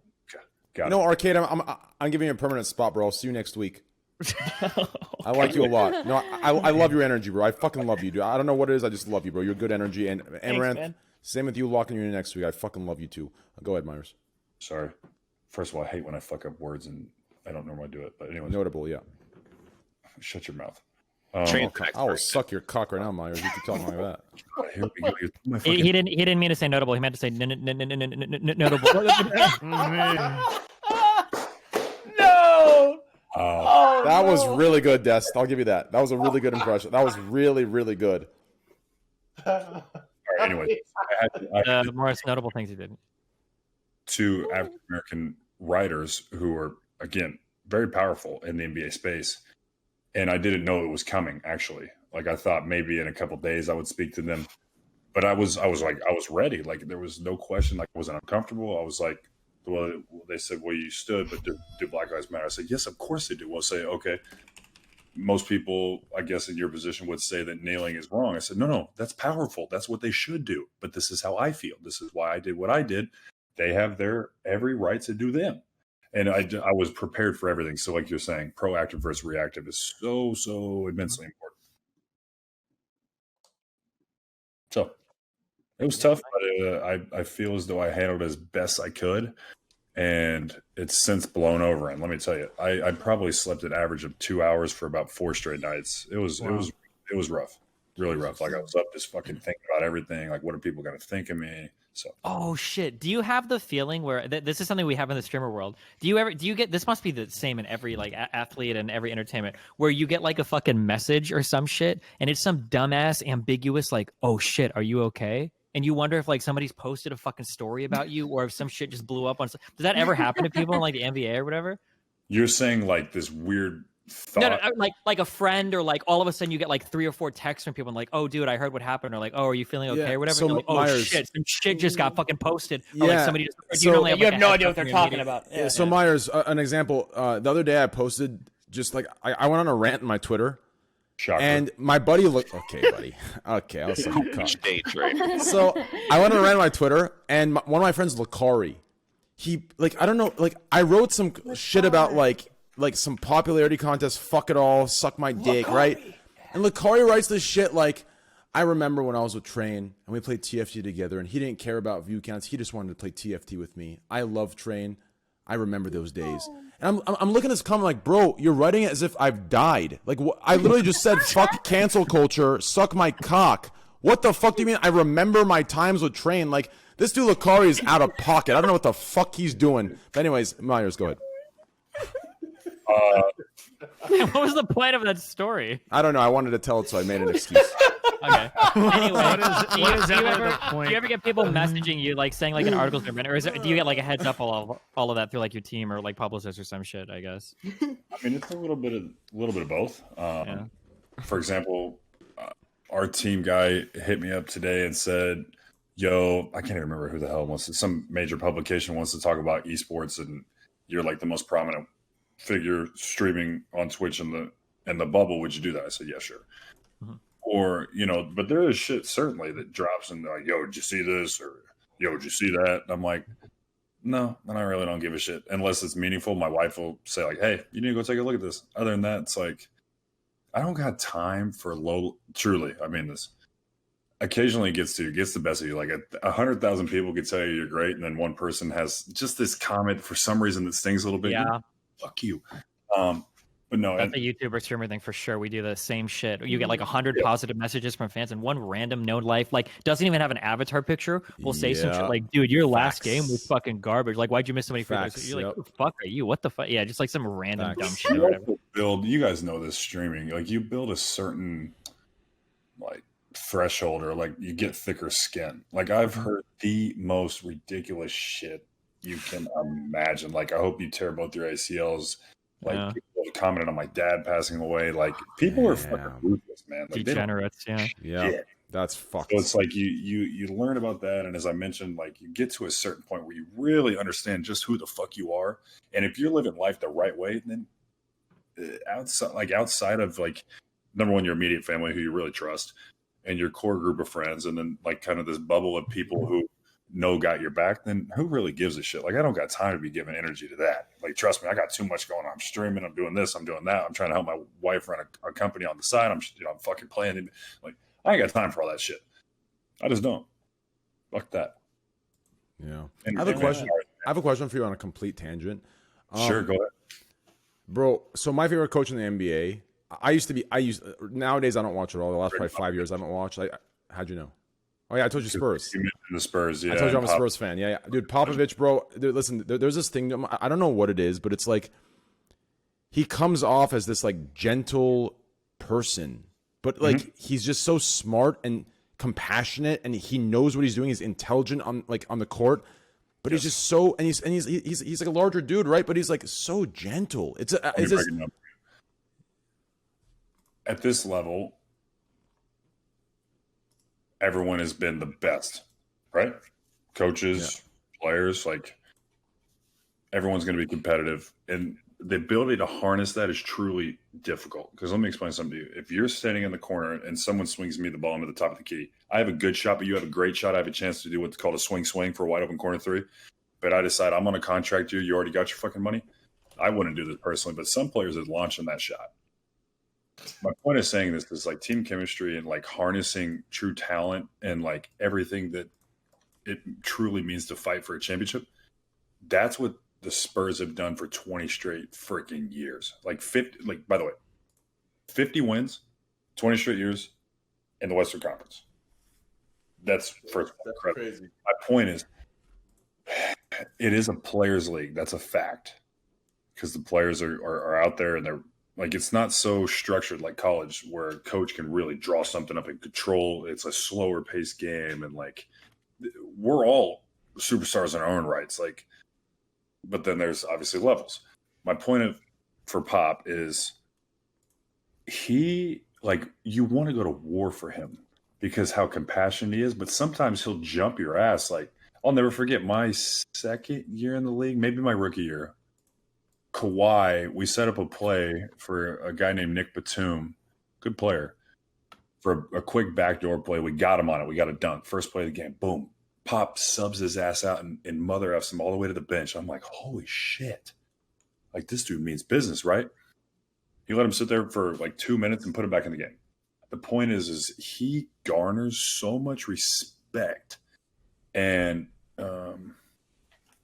just respect from his players because of how compassionate he is. Like when they step between those lines, they know that he's given them everything from scouting perspective and all of his passion towards the game. Now they're ready to rock and roll and like go get a win. Like Pop, I love that. Bodies that. I love that. Like on a way less like, you know, respectable field, on a way less. I no way am I comparing myself to Popovich. I love Popovich, but in a way that's how I do my bans. You know, I'll ban Namon because he does some dumb shit for like 2 minutes. Like, yo, Scott, unban him. Right? That's what Popovich is doing in a way, right? You're teaching him a little bit of, hey, this is the threshold. This is what I don't fuck with. You know what I mean? But for Popovich, it's different, right? I'm not Train, like Greg Popovich is probably the most respected coach in the entire NBA, and Train is like, you know, I kind of do this like my stream. I'm kind of like Greg Popovich on Twitch, you know? I like deal with my chat kind of like Greg Popovich deals with the Spurs. I mean, I kind of feel, yeah, I'm kind of in a way, I would agree. I would, and it's what you've hit on this a few times already. Is like punching someone in the face and saying like, "Well, if I got my ass beat, I'm probably not going to do that again." Yeah, it's just the same as I spoke about with my reason for standing in this, that, and the other, based upon real life experience. First of all, although we don't want to go through it, I always say like I would never change what happened in Portland now. Like then it was fucking terrible. But like going through pain, like pain emotionally, physically, whatever it is, that it like truly does build character, like depending on how you respond to it. But it's the same. It's like, okay, you want to talk shit, get hit, right? And then you're like, I probably shouldn't talk shit anymore. Same as like you're saying, you want to ban somebody and then unban them, they're probably like, ooh, I really like Train Stream, not going to do that again. Yeah. Or like I went through this, like I got to such a dark place because of how I was reacting to certain things and this long list of shit. Well, I know now I'm not doing that anymore. You're a fucking little kid and you go to put your hand on a burner and you fucking burn your hand. Well, when you're 13 or 20, you're like, probably not gonna put my hand on that fucking burner now, am I? So it's real life experiences. I think more people need to draw from, and because it just makes you learn so much fucking faster, I guess. Like facing fears and shit. I don't know. I completely agree. No, you're completely right about that, and that's a conversation. Shit. Holy shit! It's 4:50 a.m. Yeah, that's a conversation we'll have another time. I think it's late as hell. I mean, shit. Like your ass told me, you're like, Train. Listen, bro, I gotta wake up tomorrow. You know, Josh is like, yo, I gotta go at 8 a.m. for some, you know, testing and shit. You're, you know, what the fuck? It's like some routine. It's not testing. It's Yeah, I'm up at 8:45 because I got to get tested, and then we have team. Oh, it is tested. Yeah, tested. Yeah. So it is. So tested. Gotta go. Yeah, no, he told me an hour. And my man Meyers Leonard, hey, my man, dude, it's been fucking 5 hours. Legend, love you, bro. All right, honestly, I think that's a good place to wrap it up. What do you think, Dev? Yeah, for sure. It was a good podcast. I think it's a good podcast, you know, and you know, listen, don't feel. Listen, guys. I want to make this clear. I know chat clowns all the time, but don't feel bad if you don't get any words or you don't talk. Like sometimes just like being there and chilling and hanging out and like even though 1 or 2 words, like they're impactful and it keeps the vibe what it is. Like imagine we had 10 people all trying to talk and give their like opinions. It becomes literally a fucking Rolls Royce or an Austin Royale. Like shit's just obnoxious as fuck, right? We've had podcasts like that. It's fucking terrible. So they're not fun. So like if this podcast you happen to be the person that, you know, took the L and didn't say much, like don't listen to these dipshits. Like I think you hit the vibe perfectly, and I think it worked out. Next podcast, maybe I'll be the one that shut the fuck up, and you'll be the one talking. They'll do that no matter what. Like yeah. You could be having great takes, and they'll still be like, good one. You know. The thing is, so I'm just happy to be here. So we're happy to have you. I'm good, man. Yeah. I mean, a lot of love. Go ahead. The thing about like Train's vibe is like he selects a really diverse cast of guests so that like there's different levels of vibe, but it all like kind of vibes together. Hey, chat. Yeah, it works out together perfectly. And Amouranth, we'll see you next week if you're free. You free next week, Ammo? Yeah, I'm free. I'm gonna call you Kate. You cool with Kate? That's fine. Yeah. Ammo's just, you know, Ammo sounds like, you know, Ammo's just like I feel like a moderator saying Ammo. Yeah, Ammo. You know, I'm gonna do Kate. I think Kate's good. Okay. Kate, hey Kate, that's kind. I like that actually. Hey, Q, you cool next week? Oh no, wait. Hey Kate, you free next week? What I say? Rip, wait, grandma. wait, did I say cool or did I say cute? What did I just say? Whoa! Whatever you want it to be. Swinging for the Rewrite fences. that history. Delete clips. It's fine. All right, yeah, I'll delete the VOD. Okay, yo, next week. Hey, Delete the VOD. shit. Ah, shit. Yeah, Trey. I'm at Yo, Trey, I want to ask, what does a moderator sound like? No, like, so, like, okay, so, like, no, it ain't anything toward, like, her moderators. It's a general moderator, like, take for, like, communities that are outside of, right? Like, my moderators, trash. Okay, my moderators, like, will clown on me, right? Like Scuffed, like, if Meyers makes fun of me, Scuffed's not like, oh, fuck Meyers. He's like, yo, Meyers, man, I agree. Train's a big-nosed, ugly fuck, right? Like, that's my moderator team. Some moderators on Twitch will be like, man, fuck this Meyers guy. He doesn't see what a beauty Train is, right? Like, so, those moderators, like, I feel like those ones would say, like, they wouldn't say Kate or Amouranth. They would say Ammo. Like their short would be Ammo, right? To me, that's just weird, right? I think Kate's better. Kate fits her better, or Amouranth, the full thing, right? Or maybe A. Yeah. What up, A? You know, or Ranth. What up, Ranth? But Ranth sounds weird. Sounds like a disease or something. So you don't want to do that, right? So Kate just fits. You know what I'm saying? Kate fits. Is good. That is literally the bit from Aladdin. Can I call you Al or maybe just Den? How about Lottie? Miss Tiff goes with Amy, so everyone does a different thing. Oh, that's good. That's classic. Hold on, do people actually call you Ammo though? Yeah, some do. Some do Amy, some do Ammo, some do Kate, some do bitch. You know, it's casual. Whatever. Oh, well, if it's like that, hey, bitch, I'll see you next week. Sounds good. All right. No, seriously, Kate, next week we'll see you. But Did you guys just see Train misuse there? Chat, call him out. I'm just hey, fuck it. Let's put it in there. Hey. Okay. Yo, Trey, you know what's good though? I'm gonna give you a clap because after you said that, you didn't do any disclaimer, which is like True. So you have improved, bro. Well, what could I have done? By bitch, I didn't mean female dog. I meant derogatory, trying to harm Amouranth, that fucking bitch. Like, whoa, what do you want from me? Clarification. Yeah, it's fine. Okay. Just to let you all know, I didn't mean my bitch like it was my personal bitch. I meant a bitch in general. Like It doesn't have to be a woman. I mean, most of the time it is, but it can also be a man. Just kidding. I've met plenty of We're men. just kidding. I love you. I'm never gonna stop loving you. Okay, I'm going to bed. I love you, Train. Yeah. Okay. All right, guys. A lot of love. Before you What's go up? to bed, one topic I think we should mention before we go. Oh my god. Blizzard No. did put in an NPC for Wreckful. Oh and I yeah. thought it was actually pretty cool that Blizzard. well executed. Told me that they spent a lot of time and thought about how they were gonna commemorate Wreckful, and what they were gonna try to do for him. And I think personally they did a pretty good job of giving him some good dialogue to commemorate him being rank 1 PvP and an off meta spec. Some good throwbacks, and it was nice of Blizzard to commemorate him. And Yes. Agreed. Completely agreed. Good. Hearts in Well chat, guys. I agree with that completely. Rest in peace. Thanks for making me look like an asshole slasher. yeah, no problem, Destiny. I got you. And of course, a lot of love and to Wait, who won the Cash App thing? hey, it's on Twitter. It's on Twitter. So this time, no, it was multiple winners. It was $5,000. That guy who tweeted 21 fucking your girl definitely won. First of all, hey, he didn't imply any fucking my girl. Relax there, okay? They were just walking. They were walking, okay? Arm around her. They were okay? walking. Yeah, maybe she was having a limp that day. Maybe she was having a limp that day, okay? She was helping her walk. Maybe he was just taking her out. 21. What were you saying, Dest? I said maybe he was just taking her to other guys to fuck. You don't know that. Okay. Anyways, listen, I mean, Trey, why do boys. you think she had the limp in the first place?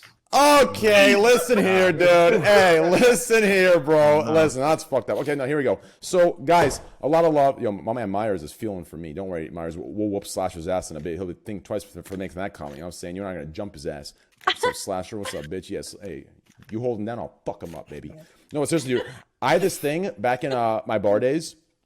I probably shouldn't tell a story because people are going to hate me even more, but it's all good. Hear me out here. Ready for this? So back in the bar days, we had these three, I think it was two actually. It was two drunken gentlemen, right? Just the last little story. Two drunken gentlemen, I think they're like 45 or like 50 or something, like old men, right? They came in hammered, right? And they're just grabbing our girls, like they're grabbing the cocktail waitresses like on the ass and just like by the pussy, like crazy shit, like Donald Trump shit, right? Anyways, so I'm so sorry I had to add that in there. Anyways, so these guys end up getting drunk, right? And we have to kick them out, right? We got to kick them out. And I remember upon kicking them out, one of them ended up sucker punching me. And that's when all hell broke loose. And I'm going to skip the details because I know in 2020 it's sensitive times, but all I remember is I was sitting on the curb with my hands behind my back, arrested with my entire staff. And they were waiting for the footage to come from our manager, which our manager was in it with us. Like these are the loyal days. These are the fucking good shit, right? The manager ended up deleting the videos and saying, oh, the recorders weren't recording, right? So we all got uncuffed. But anyways, I can admit to that. I think the statute of limitations is passed for that shit. But anyways, so...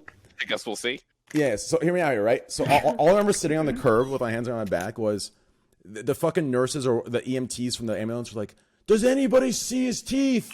We need his teeth before we take him to the... they were looking for his teeth so they could sew it back in. It was a fucking crazy fucking brawl, bro. These two motherfuckers were like 6'6", fucking 300 pounds, hefty motherfuckers. And one of them had a strap on them. And I remember our two managers had to like disarm him. Had a strap on. Yeah, it was... Strap on. No, not a That strap sounds like a on. train wreck. No, This sounds like a train wreck story. No, I was waiting for it.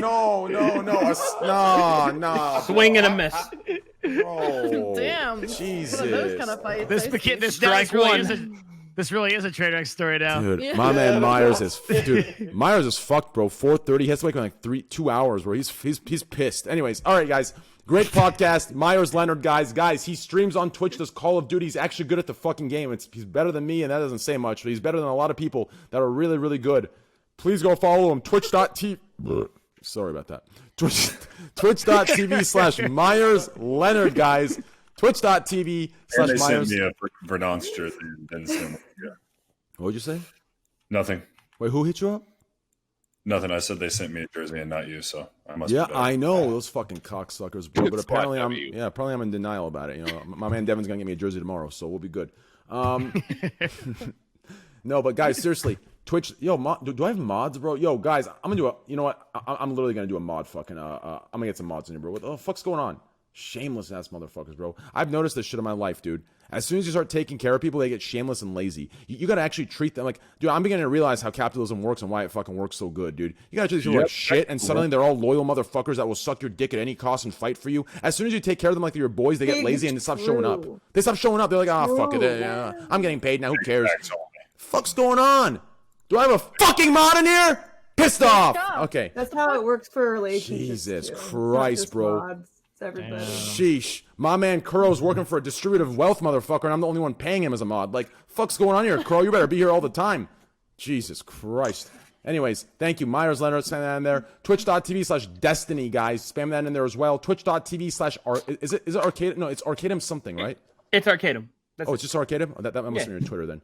Twitch.tv/Arcadum, guys. Please go check him out. He's awesome. Great guy. Dungeons and Dragons, I'm pretty sure, right? Yeah, Yo, yeah. I'm going to see you next week. You'll put your calendar down. I want you here next week. And shout out to you for the 50 gifted subs. You're a fucking legend. And Myers, thanks for the 100, brother. I love you. I love you both. Wait, I didn't mess that, right? Right? Yeah, no, we're good. Yeah, did good.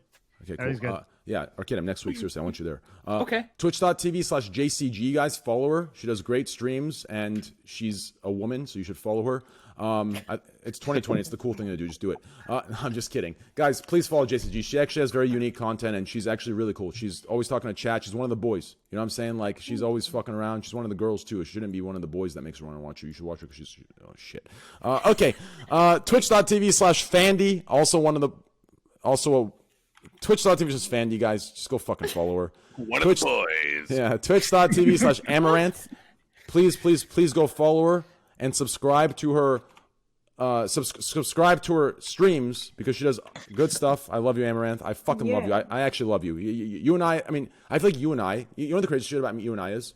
Here's the crazy shit. No one really knows this, but you and I are actually the original, like we're the original faces of like the opposing sides that were going at each other for years on Twitch. Think about this. And we're like no one talks about it, but you just trust me. You and I, we're going far. You and I, you're on the podcast permanently. I'm gonna get you on every week.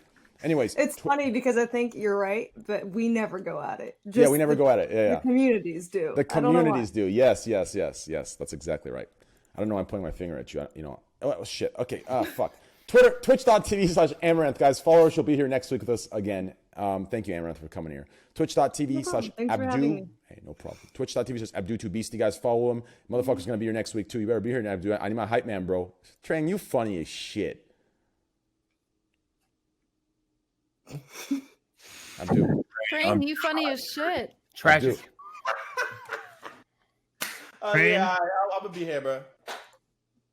Train, What's up? you're immensely amusing. Oh, Thank you. yo, I just want to say one thing, bro. What's Before up? we go, What's up? Tell me.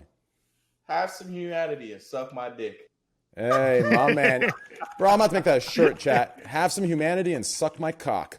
That's right, baby. Although that could be twisted a little bit, couldn't it? Because it sounds like I'm trying to manipulate getting my cock sucked by saying have humanity, and that's the only way you could have it. But maybe that's a good, hey, guys, suck my cock if you truly have humanity. Just kidding. Okay, let's move on. That was a bad joke. Sorry. Devin Nash, a lot of love to you. Twitch.tv/Devin Nash, guys. DEVINASH. Oh, my God, this spell sounded really bad. Oh, wait, that sounds really bad, too. I did not mean like with the, oh, no. I meant, oh, yikes. Twitch.tv/Devin Nash, guys. Oh, that's, guys. Twitter.com/slasher. Twitter.com/slasher. Please follow him as well. Oh, this is awkward. All right, guys. Great podcast. Myers, I wish you were going live right now so I could host you, but you're going to practice. I love you. We're going to play soon. Say no more. No. Say less. Yo, Myers. Yeah. Good luck tomorrow, man. If they keep playing with you, I'm gonna pull up on them. You heard? My man. Hey, good shit. All right, love you guys. 5 hours. Holy shit. 5 hours. Take care, guys. Good shit. Good shit. Yeah. Hey, Myers, Good bye. podcast. Thank you all Good for coming. podcast. Love you guys. Bye. GG. Farewell, GG. travelers. Later.